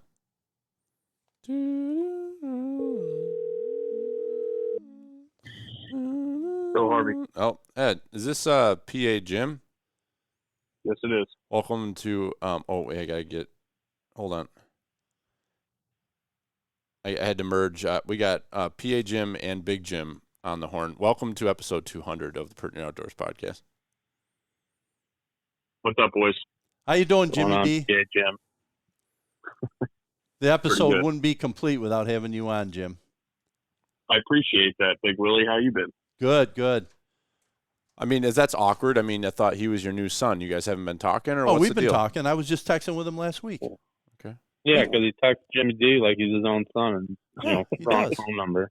No, we're tight, me and Jimmy. Yeah, we talk. talk. Jimmy? Jimmy now? Well, Jimmy. Yeah, he's Jimmy 1, and then Jimbo's Jimmy 2. All right. Okay. Yeah. So I'm Jimmy 2. What? J2. I also just Billy. Remember who sleeps in whose bed at camp now? That's right. Oh, fuck Just saying. Yeah, I gave Jimmy D your bed, Billy, with the dinosaur sheets. I know this. Yes. I would have never slept in Jimmy's bed and disrespected him that way. But Billy, No, but Tim Sisak will. yeah. So Yeah. did you guys get the hunting lease figured out? Not yet. Still working on it. Still working the deal. You got to make the numbers work, right? That's right. Okay. Is that the one we looked at last year? Yeah. Yeah, it's a different piece, so it's farther to the west, so it's not that real steep, super rugged piece. Yeah. So It's better property. We're not. You and I. You probably didn't get the offer, right, Jim? No, I told him. Brother Jim. No, maybe he thought he was sending the offer to me, but it went to the other Jim. Well, I know you guys are strapped for time and everything. Yeah. You right. focus on the farm. Jim's so. only got one kid and lives 6 hours away. Yeah, It's one not that kid, big. Jim. We'll call him Jim. Yeah, I only have one kid. It's true. To be honest, I'm kind of relieved that you boys weren't involved because there'd be no deer for us to hunt. So That's probably true. Now, hopefully we make that come together. And the deal was that if we get that extra, I don't know, it's 100 or 150 acres, and that goes with the existing acreage, and we can hunt everything. So, yeah, we're trying to work the deal. We'll see if it doesn't come together by the middle of March. It probably ain't going to happen, but yeah, get it next year. So we wanted to get you. We're calling around to some of our favorite guests here, Jim. And I guess you're one of them, so you should feel honored to have that phone call. it is an honor. Yeah, an honor and a privilege, and don't blow it. All right. So okay. What does 200 episodes mean to you? Dedication, accomplishment. I mean, keep talking. It makes it's hard me to feel believe good. it's hard to believe that you guys made it to 200. What are you saying? Well, I just thought maybe the fire would have fizzled out by now, but here we are. Here we are. Yeah. A lot of podcasts start and never get this far. They don't. Yeah, I mean, the sky's the limit, Have you looked at our analytics lately? No, I haven't looked at anything. No? No. Thousands, Are people still thousands listening? of listeners. Still? Well, we overall, it's dramatically fallen off. Yeah, it's fallen off. Yeah, pretty bad. Yeah. Well, I mean, the people still wanted a shed fest, though. They did. I'll tell you, we're putting it together. I don't want to talk about it on here yet, but we got an issue. I think you got to talk about it here. Oh, is it not going to happen on the 21st? No, it's going to happen. Okay, then you need to talk about it. At least get the Okay, word all right. out. So Shedfest 2024 is happening. We're not doing T-shirts. We're just going to do a big party, day of event. We'll do some raffles. We're going to have Ben and Dallas there to score, and we're going to be looking for best match, best side, best deadhead, and then the new category is best bag. Right. So all the sheds you find this year, keep them. They all matter, and bring them. So even if you got a bunch of spike horns and 4-pointers, if you got 40 of them, it might weigh more than somebody who got one big right side or a match. And you're providing the bag. Don't bring their own bag. Yeah, don't bring your own. Well, you might need it. Well, you you should probably gotta bring your own bag, yeah. but You got that many. Yeah, yeah, you might need to bring a bush or Don't be basket. stuffing them with lead like those. I know we got those guys lead in the and fishing fish. contest. We got weights and fish. Yeah, I'll be checking their gills when they come in. Like the walleye in Lake Erie. So yeah, and we've got some. I guess this is a call we'll put out there that I've already had some pretty cool interactions. I got some people that are coming up with some. I put it out there to the Facebook and Instagram crowd. We are looking for some unique prizes this year. So if somebody has like something that there's a lot of crafty people out there that make cool things, right? Or some sort of like neat collector thing that somebody might take a liking to. So we'll see what happens. But Tyler, the Beaver Man, he Oh yeah, yeah, I like Tyler. Tyler's a good dude, and he's good. Dude. he messaged me and said, "What could I do to help of anything with Shedfest?" And I said, "As a matter of fact, I know you're a pretty interesting fella. I didn't say this to him, but he knows this. I go, if you have some idea of something you could give for a prize for Shedfest, it'd be great." And he sent me a picture of a chandelier he made with a wagon wheel he found in a field somewhere, like an old metal wagon wheel, like old wagon, like before there was rubber, like metal wagon wheel. Steel wheel. Yeah, steel wheel, and with wooden spokes. No, like steel spokes. The thing's just like steel. I don't. It might. The one he sent me might. But anyway, you get the idea. It's a round round wheel. Details, Jimmy. Just D. rusted to shit. You know, like holes in it and everything. It just looks like something. That It might have is even been steel? a hubcap off a Buick. I don't know, but Yeah, if it's all steel, it's not that old. no, All right. I don't. Jim, shut up. Why? Hey, you invited him. I did invite him. I didn't think we'd be talking about this, but it's cool anyway. Yeah. So like he's doing that. I got some Ryan Smith that runs the AZ Arizona Hunter Instagram page. He's got a pretty big page, and he's actually from Honeoye. He's been following us for a long time, and he just randomly messaged me and said, "Hey, send me your PDF or a JPEG of your logo, and I'm going to make you something and send it to you for a prize." I have no idea what he's making. So like this is the kind of stuff where so people are going to get some really neat, cool prizes for having. That's kind of what we're doing this year. Yep. So we'll have some raffles, but it'll be like some neat, random stuff that isn't just like, oh, we went and bought which is cool to get a trail camera, but like I don't know, send somebody home with something cool. Yeah. I was also thinking about like, Jimmy and I joked about getting like a WWE belt made. Yeah. Like that'd be cool. We need to do that. I know we do. We could pass it back and forth. We got time. We got nothing but time. But yeah, so that's what we're doing. Yeah. There's a little something. I don't want to get into it. Yeah. We may have There's more something more going on. coming, right? Just watch Instagram and Facebook if something changes with the location of the event. But I'm not really wanting to talk about that on here at this point. Yeah. But is it still going to be the same? It's going to be on a Sunday. It's Sunday, the 21st of April. Yep. Okay. Yep. I'm seeing a sick day in your future for the 22nd, you got, Jim. I know. I had personally requested from the guy that put this together last year that it be moved to Saturday, but obviously that didn't go through. I got shit going on. Yeah. Yeah. I mean, you never get what you want here, Jim. I know. You can't always get what you want, but you try so hard. 5-hour drive to go drink beer with your buddies is hard to pull off on a Sunday. It is tough. So, Jim, what's your favorite episode? Quick. Favorite episode? Well, there's been several. Most of the ones that I've been involved with. Okay.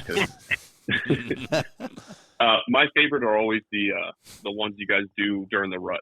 I mean, I was hearing the stories of everybody's kills. Those are my favorite to listen to. Yeah. Braden them.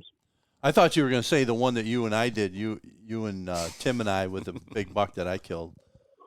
Well, that technically, I guess, goes in that series. It does. Yeah, in that series. I mean, that was one hell of an episode for sure. Some of my favorites are the PA deer camp. Yeah. Classic.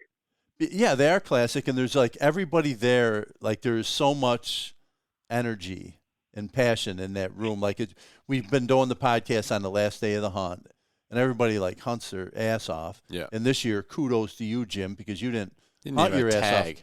You hiked your butt off. You didn't even have a tag, and you just went mile after mile. I mean, after he mile. didn't even put a deer up for anybody. It was pretty pathetic. Honestly. No, he was kicking deer out in front of me before I even got there. Yeah, he's a freaking pinball wizard.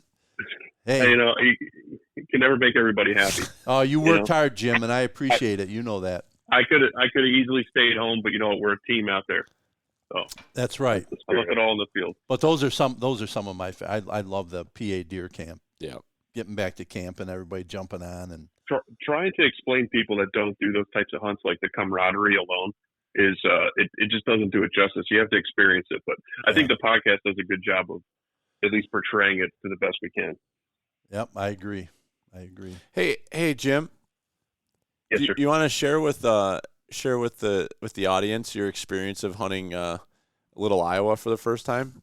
You want to talk about that? Oh God, are you over that yet, or are you still thinking about that a minute ago? Yeah.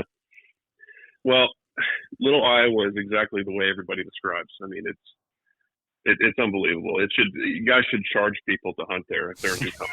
I honestly felt like I should have mailed a check. Don't give Michael any ideas because we don't want him thinking that he could start. Because Jimbo and I kind of got it made a little bit. Just that, you hear stories of the quality of deer, and Jimbo shares some trail cameras and whatnot, but it's like it's not made up. I mean, the deer, the quality and the quantity of deer there is just ungodly. So you came up for, we did a holiday hunt in New York here. We got the holiday hunt that runs from day after Christmas to New Year's Day. And you and I were talking, and I was like, hey, if you are available and you want to come up and join us, you're more than welcome. We're going to do a big group hunt. And you're like, well, yeah, if you're going to invite me, I'm going to drive up there. And so you came up. You won't say no to Little Iowa ever. No. So you drove. What time did you leave home?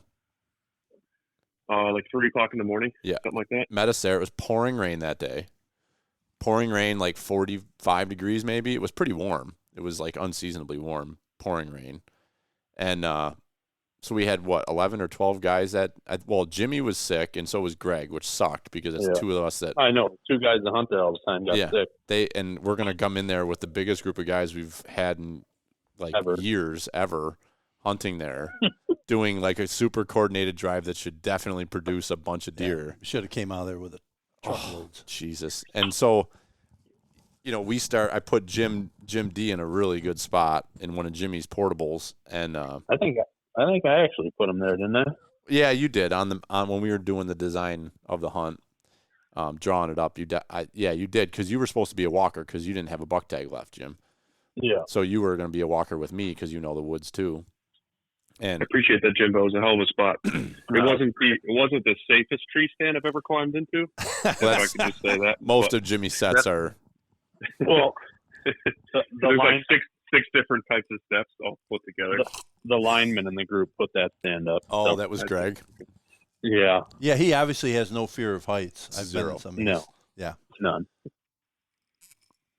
So I was the lone pusher. Me and you. No, I was pushing. Yeah. Dad and I started pushing, and we started in towards the village, and left our weapons on the property line, and we were just walking, just doing a little hike, and all of a sudden, just all hell broke loose, and I ended up coming into this little block of woods right on the property line, and we're right on the village line, and I'm tagged out too at this point. I have doe tags. I have no buck tags. I come into this block of woods, and it's a small, maybe like, what would you say, Jimmy? Like 3 acres, maybe. It's not a big block of woods. And, it's probably like 4 to 6 acres all together there. Yeah, and there ended up being like 6 or 8 bucks in that block of woods with a few does, and they just blew out across this field, and I just take off running across this field, and I'm yelling and hollering, and I know I could see everything happening from the tree stand. By the way, could you? Yeah, yeah, all of it. I could see Jim's blaze orange in the tree stand. So, and the deer were wanting to go east, so I'm like sprinting. I have no gun, so I'm just sprinting across the field, running, like trying to cut them off, and I'm hollering like yup, yup, yup, just yelling because I want them to stop, and I want them to go northwest so that they go into the drive, or else they're going to run to other property we can't hunt, and it's over. Right. But I've never seen anything like that in all of my years hunting. That was a group. I don't know how many bucks it was. If it was at least 6. But there was 4 wall hangers in that group, and it's just 100%. It's just beams bounding across, and it gets to a point where they commit and they're going right straight at Jim, and I'm like, oh my! So I stop running because I'm like, now I'm like if Jim's got a shot towards the field, like now I'm like in the way. I'm like 500, 600 yards away. Yeah. But like still I'm like, okay, like I'm in a bad spot. I'm just going to stay put so that just let happen what happens. And then it was just like I'm watching the deer and they all disappear in the woods, and then I see, like the sight, the sound doesn't get to you as fast as the sight does. So I see the smoke come out of the barrel of Jim's gun. And I'll let you take it from there, Jim, but So I'll back up just for a little bit, because my perspective from the tree stand, although from Billy's side it probably looked like it was happening so fast, for me it looked like it was taking forever. Because the field is so long. Yeah. I could see all the bucks come out of the original block of woods, like clear as day. I just see beams and racks all over the place, and then I literally see a dot of orange just like blazing across the field. And I'm like, oh my God, Billy is like actually hauling ass. Like I'm saying this to myself in the tree stand, like, you know, and I think the biggest of the group, what I thought was that he had to be close to 150. Well, we'll get to that point, but he veered off to the left, and like I don't know if it was your yelling or you looped a little bit. I think you kind of zigzagged and kind of brought him back into the field, and he came back across and met up with the rest of the group of bucks. But yeah, he started to cut back, and I ran straight to the west to try to cut him off so he didn't go back the gully towards the village. And then he turned and went back with the other bucks towards you. Yeah. So they're literally running directly at me, and at this point I'm like frozen in the tree, and they're like a couple hundred yards away. So I'm like, do I get down and like go to the field edge, like because I can't shoot the field because it's just too thick. It's not cleared enough. Because I'm like, I don't know, 30 yards or so, 35 yards off the field edge. Yeah. And so I'm like, do I get down? Do I run to the? I'm like trying to go through all these things in my head. Like, what do I do? I just stay put. They look like they're coming my way. Well, as they're coming my way, before they hop in through the tree line, they kind of head up towards that upper field a little bit. So instead of being a 20-yard shot for me, now they work their way out and end up being like, I don't know, what did you think, Billy? Like 60 yards, 70 yards? 60, 70, somewhere in there, yeah. And they're coming through like a train. So I'm just like, I have my scope up and I'm following them, and I'm like, body rack. And I'm just going from, it doesn't even matter which one I shoot at this point. So a clear shot on any of them. Because any one of them is going to, like Billy said, was a wall hanger. So it didn't even matter. And I could see clear as day. It's dark rack on the at the bases, and he just was a big, heavy, wide, at least an 8 or a 9. And I just had him in the scope, and I let him out like a hair, and as soon as I had the crosshairs like in front of his shoulder, I just freaking I'd let it touch it off, and immediately the deer freaking hits the turf and like slides, and his legs are kicking in the air, and I'm like, I let out like my normal, like when I hit a big buck, I can't control myself. So I holler, and I start hooting and hollering out there. I'm celebrating. I'm trying to reload the muzzle loader, and the deer gets up, and he's kind of like bulldozing a little bit, and then he kind of like makes his way away. And within 20 seconds, I hear a shot ring off, and then like 10 seconds between that, a second shot rings off. So I'm like, all right, that was definitely triggered, because that was like consecutive fast shots, and that's like typical trigger fashion. So I'm like, all right, sweet. So there's more, because all the bucks ran that way. So I'm like, oh my God, we have a couple bucks down, And then as I'm reloading, I literally just put the primer back in the gun, and I racked it closed. And through all the hollering, that what I deemed to be maybe potentially a 150 came running back towards me. He came by at like 15 yards and was heading right down towards the ditch. And he was just on a trot. Like he wasn't even totally spooked. I think he was just confused as to what happened. And me being new to the New York muzzleloader game, I'm thinking to myself, I shot and knocked the deer down already, because I'm from PA, one buck state. I look at this deer and I'm like, all right, well, I already shot one, so I can't. But I didn't think about your guys' rules later in the season. And I'm like, I'm an idiot. I could have easily shot that deer. I had a chip shot on this deer. Oh my! Well, you didn't know it until you told me what happened. I'm like, you realize you could have shot that buck. Yeah. I had no clue. Yeah. So in the holiday hunt, you can fill any of your remaining tags, and so it's a unique time. It really is. Like you can fill those tags. Yep. Yeah. So I got back into on the radio with you, Billy, to let you know, like the big one of the giants like got through, so you headed back down towards, I think, the ditch, and then you could pick up the story from there. I think you went back after him. I did. I went back down, and because I didn't have my gun, so I went back to get my gun, which was at the property, which is at the village line, and then I started my way back towards you, and I was zigzagging in that ditch, the gully that runs through there with the creek in it. And that deer must have been watching me and waited for me to get up out of the way and up above. And because Jimmy sends a text with a trail cam picture saying big one got away. Yeah. And Jimmy's got a picture of me walking by the camera. And then like 15 minutes later, here's that giant buck, all the stickers nasty, sneaking right back into the village. right into the bedding area. So if you had just stayed there, huge cagey rack. Yeah, Oh he's maybe like 17 wide. He's not super wide, but just a freaking mass and like gnarl. He's got like 14 points, I think. Yeah. So that, and I could God. like everybody picks on me because I'm always like I can smell them. It's probably because I have this just oversized nose on me, But exactly what? Yeah, it was. Yeah, it was cold. It was wet and it was damp that day. And I got down in the bottom right before I came up to you, Jim. And I came down across the bottom, and his scent like hit me like a ton of bricks. Like you could just smell a rutting buck. I'm like, shit. Like he was here, and I never saw him. And then I seen him on my phone, but it was raining so hard that day that you couldn't even like. I pull my phone out, my phone's soaking wet. Your hands are wet. It's like, and we're muzzleloader hunting, and that made the whole thing more interesting because. And then we weren't even into the meat of the hunt yet. No, we were just like we put the pieces together. It ended up being that Jim's buck.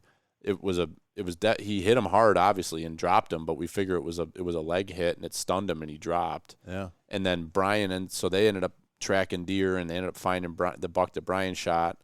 And while I'm still one of the pushers, so I'm pushing. And Dad's pushing with me, and he bumps a group of does. They run out. I shoot one. So I walked right up on those deer. I got Dallas up on the ridge to my left. Yeah. I got you down to my right, and I'm just like sneaking through, and there's how it gets thick in there. And I just look ahead, and there's all these deer just standing there, And I've already, I got enough. I wanted some of the other guys to get deer, so I just kept going, easing in there, and I bumped them out, and you got one. Yeah. And then who was the other fellow that got one? He was down. Oh, John. Yeah. John, it was the smallest deer I've ever seen in my life. Oh, my God. What a shot, though. You hit a deer like that, I'm impressed. Yeah. Running across a winter wheat field. I think I upset him because we got back to the side-by-side, and he's like, I got to go get my deer. Like, he was, like, kind of being weird about it. And the deer comes back, and I go, Jesus Christ, that's the smallest deer I've ever seen. And he's like, looks at me, and he's like, all right, guys, I gotta get going. It's like, okay, sorry. Yeah, he went home. I didn't mean to. I wasn't like. Well, you know what? I mean, it doesn't matter. Our job was to thin some deer out Mike of that wanted farm. deer shot, and that's what we took care of. So, yeah, I told him. What made it really funny was that people are familiar with the beds of the side by sides, and they're not real deep. And when I walked up, and I just met this guy for the first time, and I was like, hey, congratulations or whatever. He's like, I think you got one. He's like, yeah, it's in the back of the side by side, and like from where I'm standing, it's like 15 feet from the side by side, and I can't see the deer. Yeah, you don't see anything in there. And I'm like, it's in the back. So the 9-inch tall walls of the bed of the side by side, I couldn't see the deer. So oh my God, it's hilarious. Yeah. Hey, he thinned one out. He met the objective. That buck that doubled back on you guys. That was the first picture we had of him since August, I think. It's crazy. Come or on, September, seriously. one or the other. Yeah, wow. We were getting pictures of him right above where that picture was taken, heading back into the village. Mm-hmm. We had pictures of him right up above that. It was beans early in the summer, and corn on the backside of it on the village side. And he was crossing that hedgerow in and out of the village into the bean field at night, like clockwork. So we went in like a few weeks before season to put a ground blind up there and let him get used to it. Mm-hmm. And as soon as we put that ground blind up, we never got another picture of him all season. No kidding. Wow. And that was the first picture we had of him since we put the ground blind up in September, early September. So you wonder if he just hung right in that area the whole time. I gotta believe we would have seen him. He had to have moved into the village, I bet. I'm thinking he went further into the village. That's what I'm saying. He went further in. And just, that's crazy. He's smart. I mean, he knew to slip through and double back. I mean, he watched Billy, evidently. I mean, he's old, mature. Yeah, he was probably watching you and let you get to where you couldn't get him. Then he snuck through there. You know? Amazing. It is amazing. But that was a heck of a day. That was fun. That as wet as it was that day, it cost me because I had a misfire. It was the first time ever in my life I had a muzzleloader not go off. Oh, that was on the second drive. Yeah, on the second drive. I get back and Brad's like, dude, why didn't you shoot? I know. I watched all those deer run across the field. I'm like, what the He goes, why didn't you shoot one of them deer? I go, what deer? He's like, the deer that ran right at you and ran right by you. I go, there was deer that ran by me? He thought I was serious. Oh, okay. Then I'm like, no, I'm just busting your chops. I go, I saw him. I was right on him. And I cocked the hammer back, and I'm waiting, and I let him get by, because I had Brad out there and then Dale's over there, and I let him get by and right on him and touched it off and click. I'm like, oh. Yeah, that rain's tough, man. Oh, it was. And it wasn't from moisture in the barrel. It was my primer. You just had a bad primer. Or you had a used primer in there. I had a primer that I've been carrying in my pocket. Oh, for, no. I learned a lesson on the primers there. It's like, keep them dry, keep them put away. Don't be like, hunting for a week with a primer in your pocket because they get wet. You got to start talking to Brian. Brian will get you all tuned up on the proper ways. The key is you got to miss the first shot, reload within 3 seconds, and then you make the second shot. The barrel's hot, everything's ready. What I need to do is have my wife go with me. I have Mom with me, have her carrying a muzzle loader, and when mine doesn't go off, I'm like, Paula, give me your gun. Bringo. Yep. Right. That works every time. That's wise. So what else you got? You got anything else for us, Jim? I was just going to say it was amazing how we tried to track trigger in my buck, and it was the conditions were so bad that you just couldn't cut a track. No, I mean it was that was just crazy. sheer luck that we looped around and went in that ditch. And there were triggers buck laid. It was like unbelievable. Yeah, I mean it was raining so hard. It was just thank God. I mean a buck like that, and he's laying down in that ditch. I mean nobody ever would have seen him. It's just like he was upside down in the water. Like yeah. It was a blessing that we found him. Definitely. And we could have dragged him up to the edge of the field, but Mike wanted to drive his machine right down in there. Remember that? Yeah. We're like, no, wait there. I can get in there. I wasn't with you guys. Oh, right, Jim? He took that side by side right down in there. The thing's essentially a Jeep. Yeah. I mean, we were holding 65, 70 miles an hour with 4 guys and two deer in the back. Yeah, we're passing cars going down the road. Oh my God, Michael! Yeah. But, I will go on record by saying that I was 2 for 3 on Harvey deer recoveries this year. It probably would have been 3 for 3 had Jimmy not gotten sick. That's right. Mm-hmm. Yeah. So. Yeah, this is true. Maybe next year. That was a big bummer that day. Yeah, that was tough. It was bad. We had a great group of guys. It was a lot of fun, but I felt bad because like Jimmy, you and Greg hunt that all year long, and I mean we could have.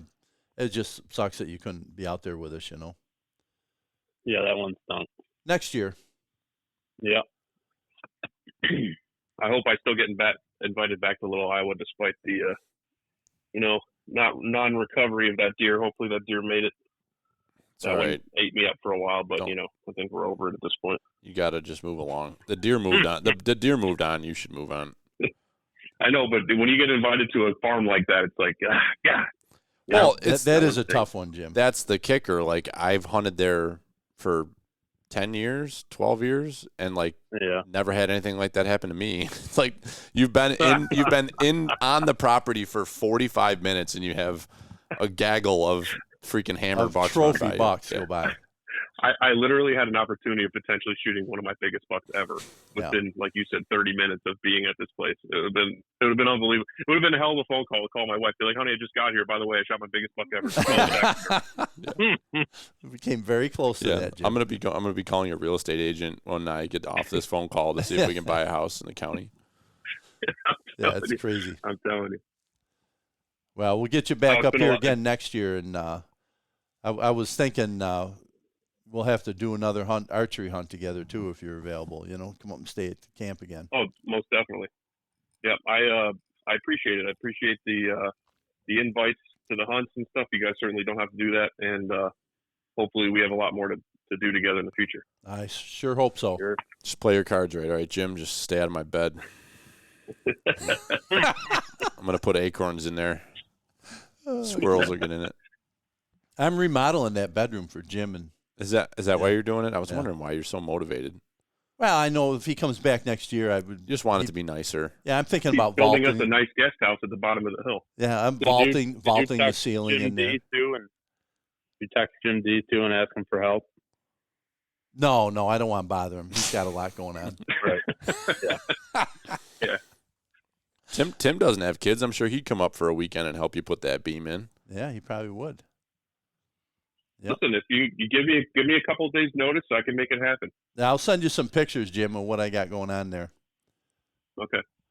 But yeah, I want to redo it, make that bunk room a little better for you. Get a ceiling fan in there, some better lighting, some sconces. Ceiling fan, that's good. You had the stove cooking. Ceiling fans, that's a good idea. One night. Yeah, that's a good idea back there. Ceiling fan. I know. I got to vault the ceiling to do it. I'm thinking about vaulting the ceiling and putting. What do you got to vault it for?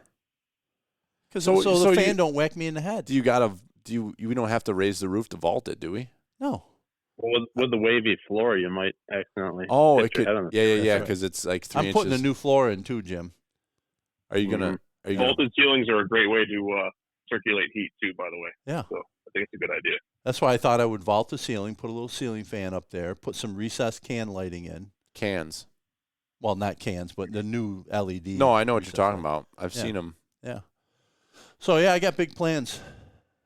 It's good. I'm happy for you. Yeah, spray foam insulation. Nice. New windows. Mm. Yeah, I can't have Jim and Tim coming up and staying in a place like that. half-assed decrepit place. No. Make sure the new window over my bed is right for hunting out of. Yeah, it was funny because like Willie was so concerned about the accommodations. He's like, it was everything. You guys got everything you need. I'm like, this is by far, other than Don Lucas's cabin, the nicest cabin I've ever stayed at. Like my hunting camps growing up were damn near dirt floor with like one stove, no lights, like just basically just enough to keep you dry. And that was it. So this was it was funny because I kept warning you. I'm like, it's rough, just you're like, don't worry, it'll be fine, and you get up there like, are you kidding me? It's not that bad. Yeah. The place is gorgeous. Well, it's going to be even better when you come back, Jim. Great. I'm working on that now. Started last Sunday, so. What time is it? Yeah, send me some updated pictures. Yeah, I will. I think I told you I had some carpenter ant problems in the cabin there. Yeah, you did. And they're Mennonites. I figured as much sawdust as I had from those ants, and I've been battling this for years. My brother and I have had guys in to spray before, but the ants are just terrible. So I'm like, there's got to be some serious damage in that wall. So I stripped the drywall off and pulled all the insulation and the overhead beam. As luck would have it, the only piece of wood that's really destroyed has any damage is that overhead beam. And I was tapping it with my hammer. I'm like, that sounds hollow. And I gave it a rap, and my hammer went right through it. So, nothing money can't fix. So no big reason to worry. I'll get that taken care of, get a new beam in there, and kind of. Are you guys planning on purchasing any new hunting blinds from the Hunt Works guys this year? We only accept free gifts from them for product for advertising and testing. Maybe a buck huts. They might want to set me up with a buck hut. We're in the market. The Kirsch Farm's in the market for a Banks blind. We talked about it. Yeah. Oh, Bob, Brian, Dallas, and I talked about it. I'm telling you what, man, it's the way to go. But I don't think any more Banks right now. I think that the next one up there might be a buck hut. Yeah. If I put I'll trade you. You want to buy me a Banks and I'll give you a buck hut? No. Okay.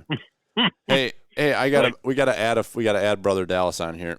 All right. But while you're doing that, just so I want to throw out a plug for. All right. Hold on a second. Is he coming on? I'm gonna call him, but yeah, that's fine. All right. Hold on, everybody. You like how I threw out a something for the Hunt Works guys there? That's what podcasting. Oh, Jim, I got to tell you, hard-working son of a bitches. I did the Syracuse show with them, and you wouldn't believe it. You wouldn't believe it. Hard workers, 12, 14 hours a day, and they're not even cracking a sweat. No. I was like, I got to go home, guys. They're built to work, those Dunnigans. Yeah. They're German, right? I don't know. Is that what they are? Irish? Yep. Brother Dallas? Yeah. Hey, Dallas. I'm just merging you into this phone call. Welcome to episode 200 of the Pert Near Outdoors podcast. Oh, thanks. You sound so thrilled. How you doing, Dallas? Hang on a second. We're holding. Yeah, we're on your time. Yeah, it's your show, Dallas. It's 9:45. Everybody's tired. Just fucking wrap it up. So, all right, you just pass it off.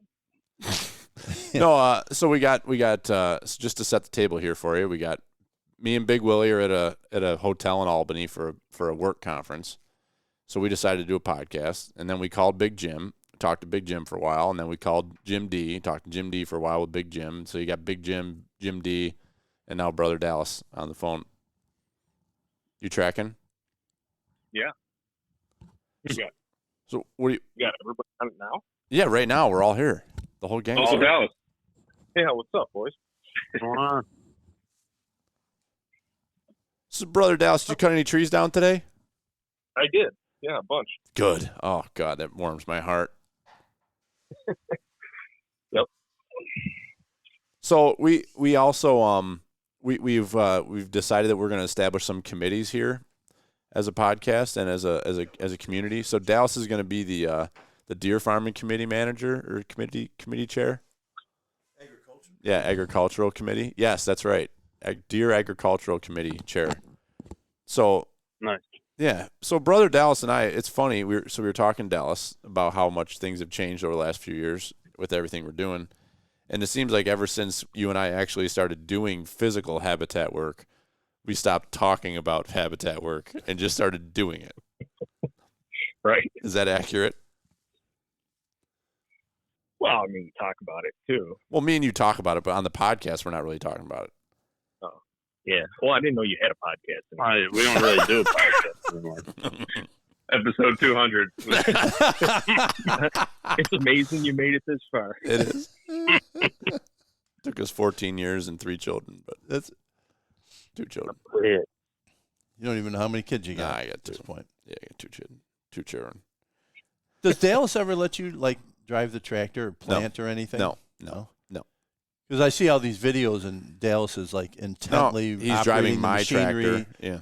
planting soybeans or corn, which, by the way, Dallas, you do a great job. Your crops look beautiful. Thanks. The deer love them. Oh, I bet they. You guys Seriously, get I mean, you anything guys. off all that last year? Nope. What'd you say, Jim? Nope. I was going to kill anything off all that last year. We didn't kill a buck. The hard much I kill. Robert killed a buck. Robert came home for one day and shot a buck from Alabama. Did he shoot it out there on that side of the farm or on the other side? Yep, he shot it. Okay. But it wasn't over a food plot. But it was over, I will say it was generally around areas where I bush hogged some trails, so I would take some credit for that. Yeah. And then I shot a doe with my muzzle loader at the farm. And did you guys shoot any? No, Emma shot one of her first. She shot her second deer, right? Her second deer she shot on the farm. Yeah, on a food plot. Yeah, on a food plot. So it's Nice. good. It was worth it. Nice. All that work was worth it. Oh, Maybe it's just because we don't podcast anymore. I didn't really know what was going on up there. No, we haven't communicated. We need a communications committee chair. Well, Dallas, was this the first year for Emma out there hunting? Yep. Yeah.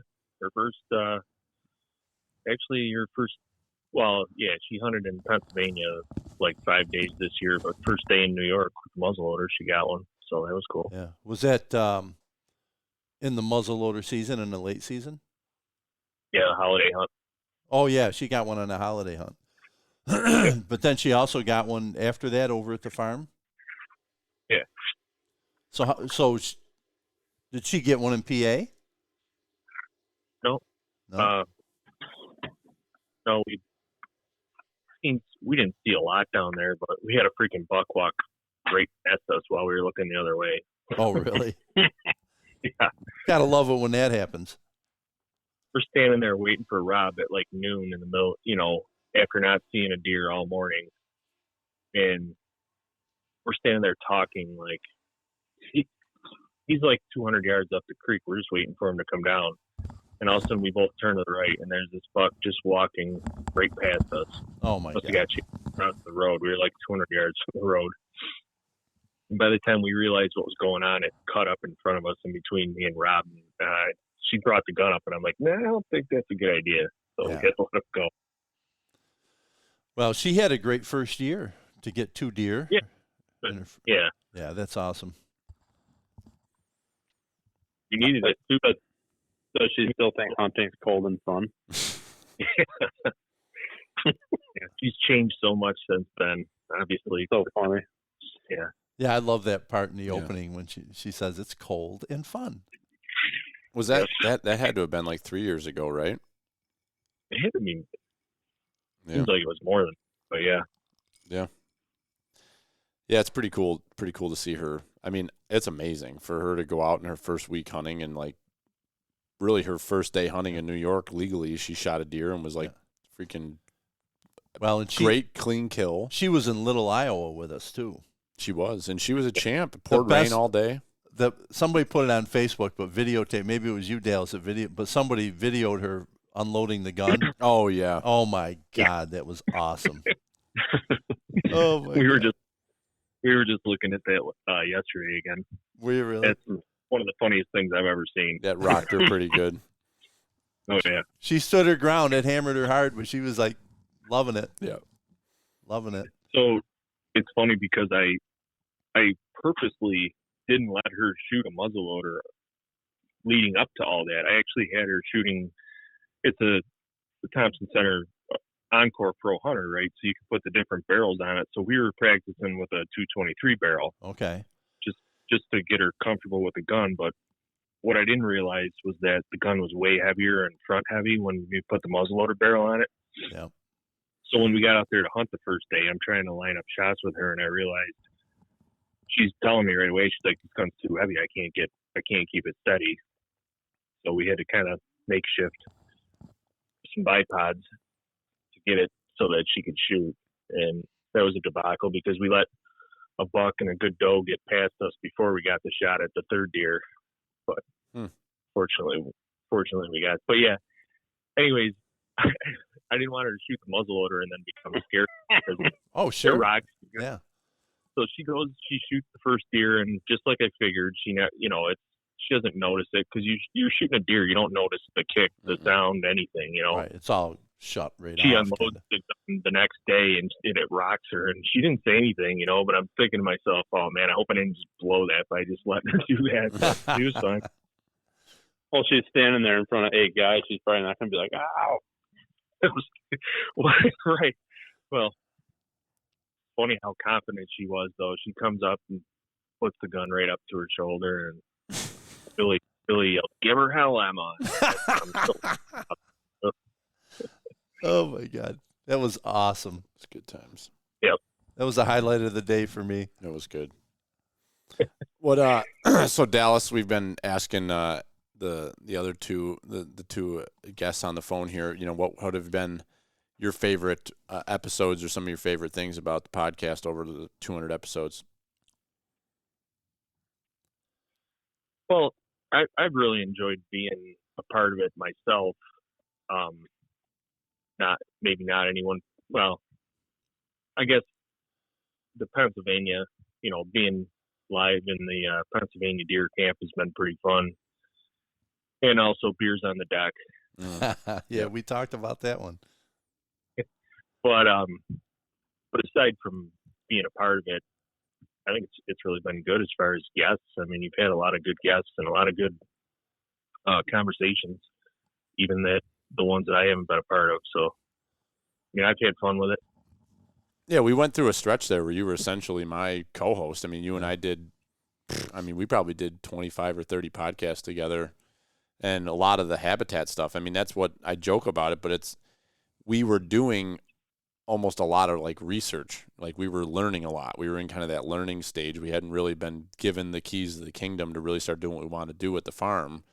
And we were talking to John, we were talking to Ben, we were having we were doing live podcasts and having all these great conversations. And then like, here we are, like we're out implementing a lot of the stuff that we learned, and we're continuing to learn, and we're learning as we go. But that's been one of the funnest parts for me. I agree is just like, it actually brought you and I a lot closer. Like you and I got to be much better friends, I think. And as it's been you and me doing the majority of the habitat work at the farm.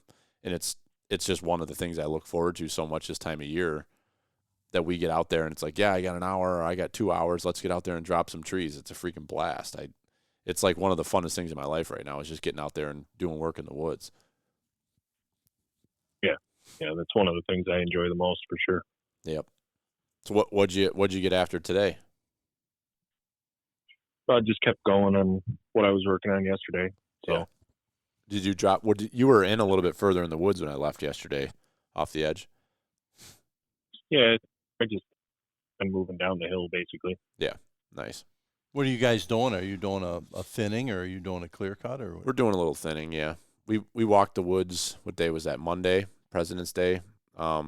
Brian, Dallas, and I and Bob's home for a few weeks, so the four of us got together, which we never coordinate that. Like Dallas and I have been doing a lot the last couple of years, just kind of like, we'll talk, me, Brian, and Dallas will talk with Bob, and which Bob is Brian and Dallas's dad, who still owns the farm. Yeah. And like get a kind of an idea, and we're explaining what we would like to do, but we never really get a chance to go out and walk the woods together and say, like, this is the game plan.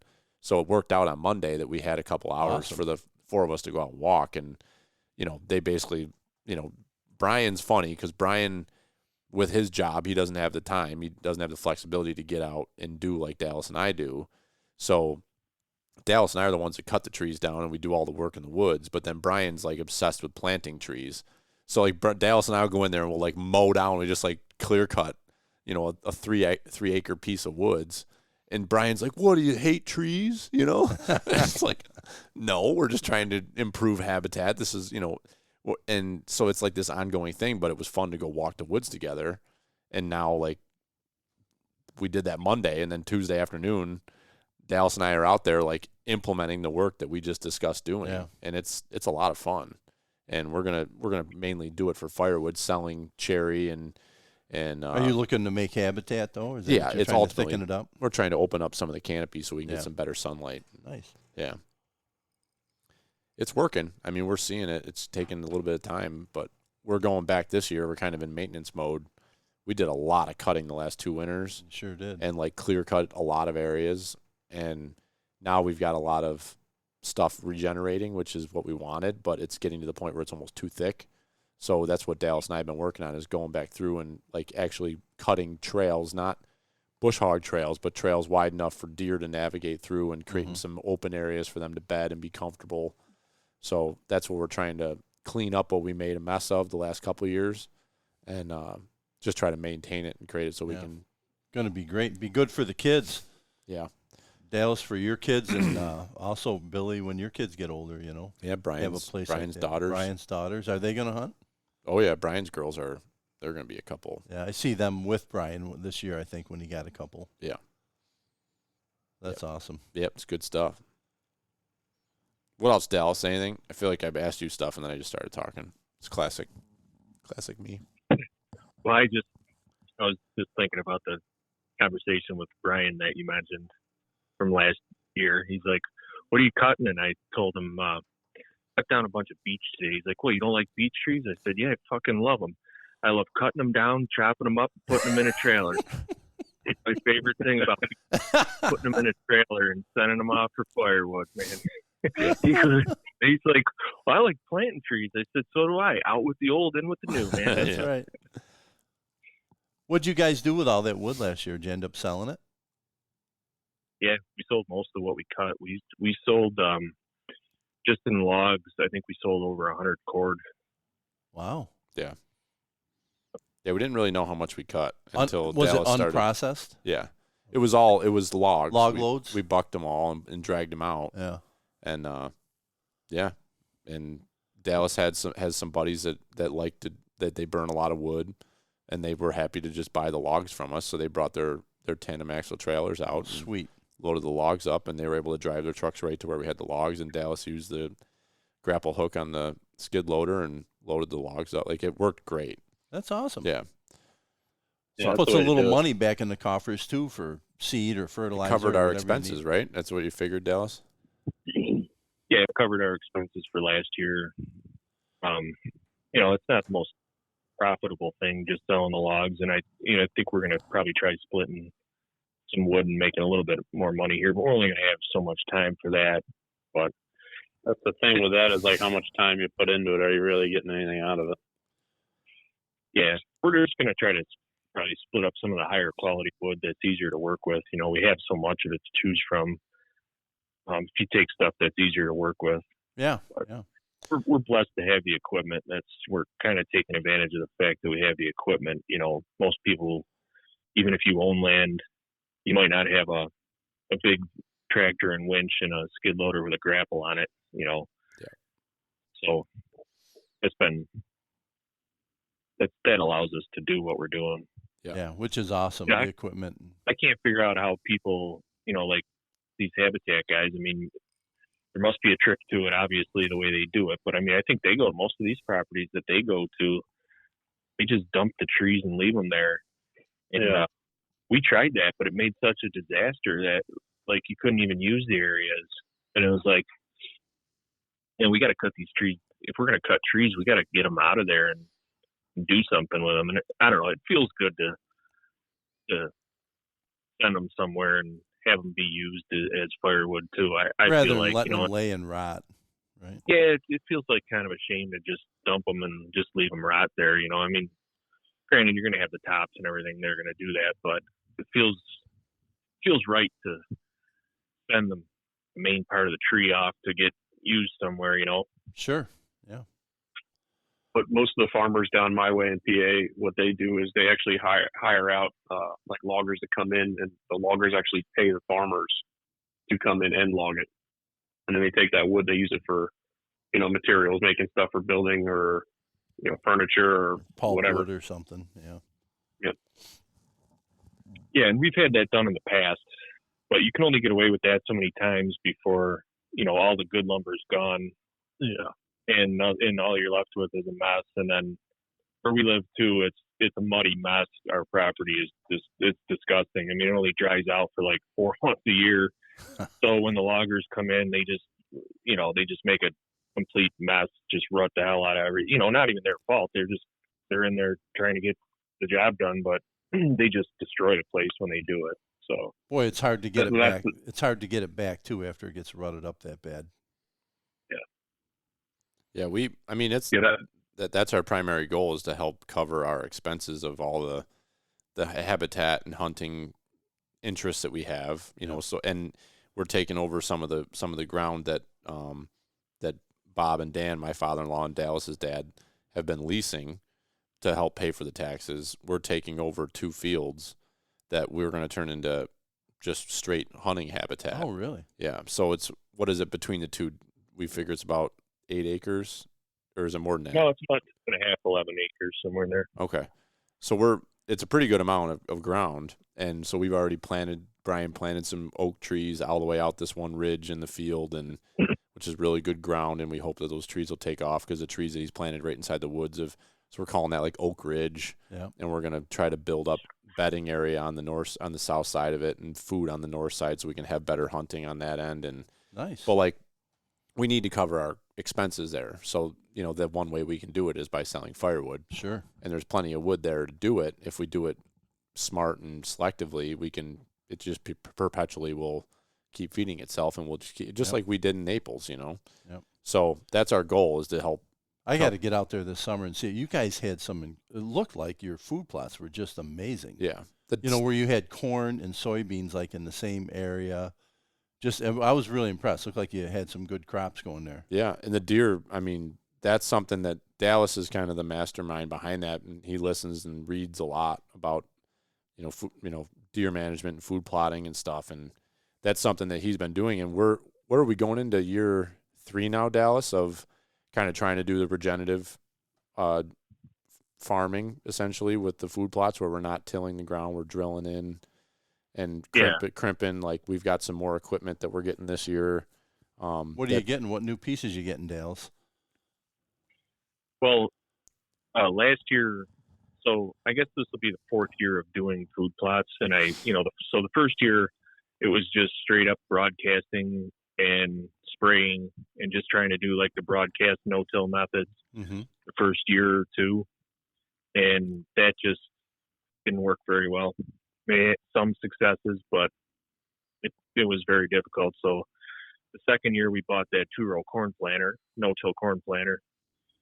So that got us way further ahead than than what we were with just broadcasting.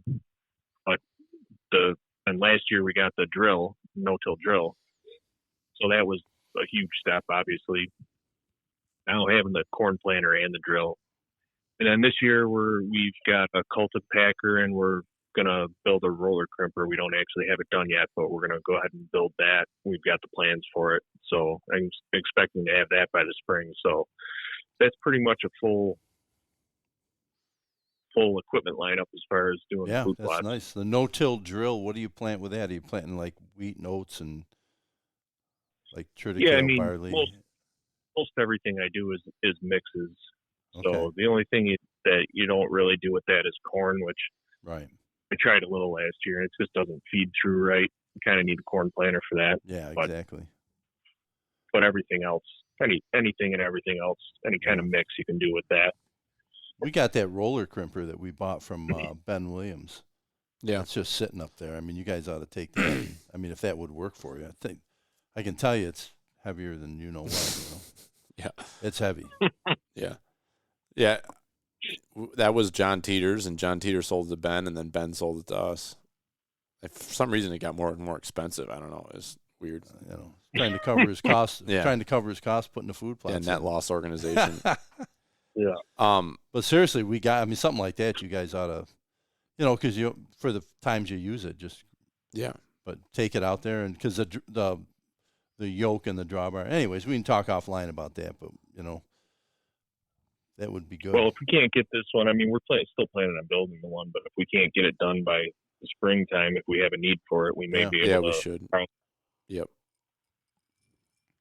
But yeah, that's been this sort of stuff has been a big change for us. Like it's when there's spare time, that's what we're doing. We're out working. We'll have to do a habitat episode here, in March, April. Because you and Dallas have learned a ton more, and Jimmy had like Mike and I, our old school ways were to, we sprayed it and then we'd till it and then, plant it and et cetera, et cetera. And Jimmy has kind of led us down the path of more no-till and overseeding. And I'll tell you, the food plots perform just as well. The deer are hitting them year round. I mean, we're having great luck with them. And we're saving the time and money and energy that it takes to spray and till.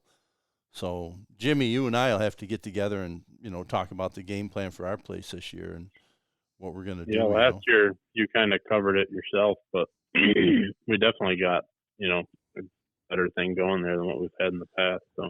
Oh, yeah, without a doubt. And I'll just, I'll get with you. I can do the work and take care of the thing, but, it'd be nice to have a game plan. We should have a plan for the It's property. awfully nice to have those nice clover food plots for the summer, and you can look at the deer, and it's all great, but we really need to have winter food. Yeah, we need winter feed. That's got to be the focus because we lose them as soon as the as the rut's over, they leave. But I think if we had better. Well, if you're like me and you kill your buck during the rut, I don't care if they leave. I'm done. I mean, it's Right, Jimmy really D? like That's right. That's right, Big Willie. What were you saying? It's really Dallas? like the first hard frost is really what seems to turn them off of our place.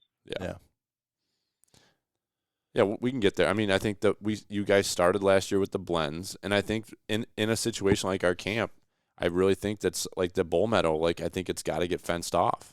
Yeah, because the deer just browse it to the point where it cannot grow. I can't grow anything in there just because everything like when we try to plant something new, like say we do, because what I was doing was like not totally a no-till, but it was like if we can rotate like every third year, so we're not tilling every year, right? Like that at least gives the soil some time to regenerate itself, with the stuff that we're putting into it. So, like I was trying to go that route, but last year we did the bull meadow, and like that did take off really well, but you could tell the deer just devoured it before it even got to where it was supposed to be. It never got any taller than an inch. No, they just mowed it down. And I bought a Packer Max last year, the the Packer. Cultipacker, yeah. And oh my God, what a nice job that did. That bull meadow's on a bit of a slope, not terrible, but it's got a grade. So I culled the pack, north and south, so that I wouldn't get erosion. It worked fantastic. It was beautiful. That's good. Yeah. So that was. I'm glad we finally bought that. We've been dragging around a log chain and driving back and forth with all sorts of redneck remedies for how to ensure seed, soil seed contact. Yeah. Yeah, you don't know when you're dragging a 2x12 in a log chain how much seed you're actually pulling off of it that you just threw down. Or burying it too deep. Some of the seed, needs to be just under the surface. So. But what happened? Did we lose Jimmy D? Looks like it. All right. Well, Hello? Is he there? Not on the Bluetooth. What happened? I can hear you. Oh, there you are. We got Jimmy D now. Did we lose you, Jimmy? Okay. But now we lost everybody else. Somebody's phone died or what? I don't know. We lost everybody else. Yeah, it sounded like somebody's phone died. Mm-hmm. All right, we're going to start wrapping her up anyway. Yeah, we'll get those other guys back on, wrap it up, and thank everybody. Yeah. All right, I'm going to let you go. We'll call Jimbo back. Jimmy D, thanks for your time, buddy. It's good to chat Hey, with it's you. an honor. It's an honor, a pleasure, and a privilege, and all those nice things to hunt with the Harveys and talk with the Harveys. And, I'm an honorary. I'm going to get a Harvey tattoo. I might even. Yeah, right on your butt cheek. You the man. Love you, buddy. All right, boys. See ya. Take care.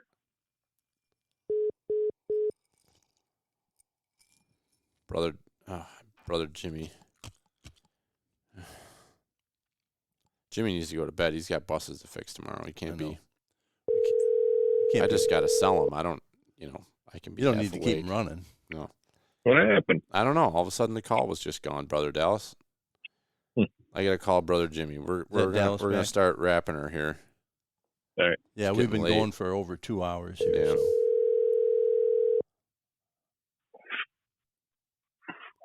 Hey, Dale, you think you score my head one of these days? The one I got this year? Sure. Are you working? Are you still on nights, or Billy said you might have been on days now or something? Yeah, I'm on days now. Okay.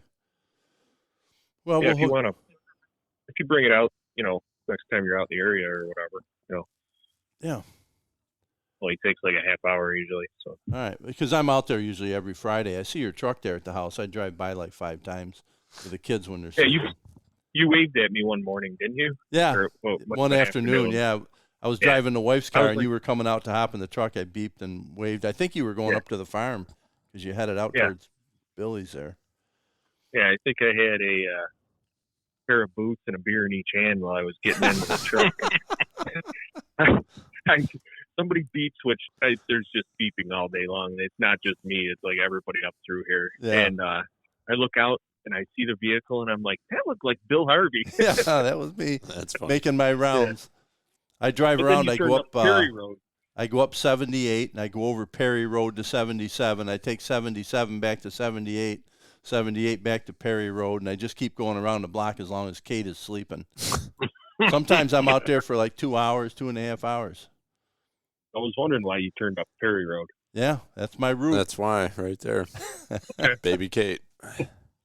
Oh, my God. So we're going to kind of start wrapping her here. You need to plug our friends at the Huntworks. Yeah, look at, I don't know if any of you guys are planning on going, but on March 8th, I think it's 8th, 9th, and 10th, we're in Hamburg. We're going to do the Buffalo Show this year, so that's exciting. And we didn't do it last year, but we are going to do it this year. There was some Millennium Turf Wars going on. Yes, there was. So that has been resolved, and we were the ultimate winner. So we're back in there. Not surprised. They're hardworking. So stop by and see us at the Huntworks booth up in Hamburg at the show, the Great Outdoor Expo, and up there in Western New York. And we'll be there on the 8th, 9th, and 10th. And, the ad that we usually run for them is kind of built around the beginning of season, right? We're postseason now, so no, it's the beginning of the season right now. That's the beginning of the next season. Mm-hmm. So, I think I just want to remind everybody if it's time, the time to change out any tree stands.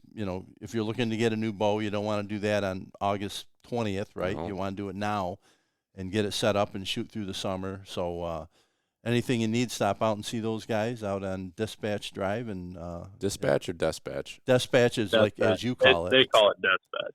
It says dispatch. It's Well, fine. We'll call it dispatch. Dispatch. Dispatch Drive in East Rochester, right by Leo's. You stop down, you get yourself a new bow. Get yourself a Lonsberry pie. You get yourself pie. a nice, a nice tree stand, swing in, get a Lonsberry pie, make the wife happy. America. So. I'm hoping to come up to the show. Maybe a couple times. Maybe I'll come up that Friday, and maybe I'll bring the kids up or something. Yeah, walk Bill, around. Dan, and Kate. But there's also, I saw that Brad Sisson, that he's going to have his store. They're going to have a booth there. Oh, is he going to be there? Yep. Nice. Rome Hunt Company. So he's a few months into having his business now in Caledonia there, right at the roundabout. So they're going to have a booth with stuff, and then he's doing a seminar on his trail camera process and tips and tricks for trail cameras, which I've seen his presentation on that. It's phenomenal. Awesome. Yeah. And then Russ Morgan, giving him a plug. So he's kind of moved along from the Hunting Western New York side and doing the Rut Madness Challenge and the contest side of it, and he's really just pouring his focus into his Whitetail Company brand. And he's continuing to do just some really awesome creative work with that clothing brand, and he's going to have a big booth set up there too. So nice. Three different people, 3 different companies that have supported us greatly, and make sure you support them. If you go up to that show, stop by and see them and support local. Those are good people. So support them. And I was talking to Dallas. I don't know if you and I have talked about this or not, but put it on your radar. I don't know if you're familiar with the Hunt Stock Festival that happened the last couple of years up in the New England, Massachusetts area. Isn't it, or? So they're coming to New York this year. Do you know that? No. So they're doing a hunt stock in New York in right around Verona, Rome area. Really? Right off the thruway, and it's the 19th through the 21st. Yeah, I believe, the 18th through the 21st in July. That weekend of July. So I would really like to go. I mean, I've wanted to go in Massachusetts. It's just like it's a 8-hour drive. Right. So this one is it's in Verona at a shooting sports club. And you can camp there. They got everything ready to roll. And I was talking to Pat Guyette, who's one of the co-owners of that operation of the Hunt Stock, and we're gonna get him on here to do a podcast. But I talked to him tonight, Dallas, about us coming out and having a booth, and if we're podcasters, content creators, you can no cost to be there. You have a booth and you entertain. What you're there to do, and just make people aware of what you do, and you can do live podcasts and stuff, which I think would be awesome. I'd love to do that. Great. And I also talked to him about doing because they do live seminars. And I talked to him about doing a seminar like you and I did with NDA, talking about how we do our big woods hunting and coordinating of a hunt like that. And he was pretty excited about that topic, and said he doesn't have anybody who's ever done anything like that for any of his seminars. So, maybe throw that on your radar if that weekend, if you don't have something going on. I'd like to maybe think about putting together a few of us to go up there and do that. Yeah, that'd be fun. Yeah. Check her out. I think that's going to be a big show. Yeah, I mean, he was rattling off a bunch of different people that are going to be there. He's hoping to get some pretty big names in the hunting space, and obviously the Big Woods Bucks guys are all going to be there, and I don't know if all of them, but the big bunch of the Big Woods Bucks guys are going to be there. There's going to be ADK trackers are going to be there. Bo Martonic's going to be there. I'd like to talk to like Jeremy Dinsmore out of Pennsylvania, like get him. I think like draw some Jim D, get some of those guys from Pennsylvania to come up to that, because they do. It's basically a total archery challenge, but there's more to it. Right. And the seminars and everything. The Huntworks has been in talks with them about them setting up a retail space and having a booth there. So I'm pretty excited about that show. I think that would be, if I was to choose a weekend of the summer to be my weekend, I think that'd be the weekend. That would be it. Yeah. Be a great weekend. Yep. So I don't know. Put that on your radar. Yeah, we Dallas. can crash up at either Brother Jim and Ann's, or up at Jimmy's in-laws there. I would camp. I would camp right there just because I want to be at. Pat was saying that they've got the grounds is huge. The space there, it's a massive piece of property, and the camping, it's going to be more. It's not going to be necessarily like you bring your camper, Dallas, but it's pop up a tent and camp. And he said they got a section up on the hill that they're going to have like a huge, massive bonfire pit where each night they plan to have just entertainment up there, and everybody who's camping will commune to that area, hang out, tell stories, and it sounds like just exactly the time I want to have. Just sounds great. Well, it's almost like it's almost like, what was that on the Woodstock? Yep. No. Sorry, wrong thing. The rendezvous that who does that? BHA. BHA does a rendezvous, and so it'd be kind of like that type of thing. You know? It'd be a good time. Yeah. I'll be at a hotel in a regular bed. That's fine. You need your CPAP and stuff, you know. Yeah, I'd probably be 25 minutes up the road there. Yeah, I'll be with you, Jim. That's fine. Brother Dallas and I will sounds drink good. Busch Light until the cows come home.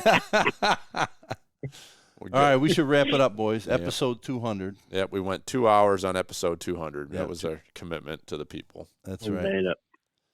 Well, hey, thanks for jumping on with us, Dallas and Jimmy, and appreciate your time. Yep, no problem. Keep feeding them. Keep feeding them. Feeding them. Talk to you on episode 300. See you guys. Have a good night. All right. See ya. Bye-bye.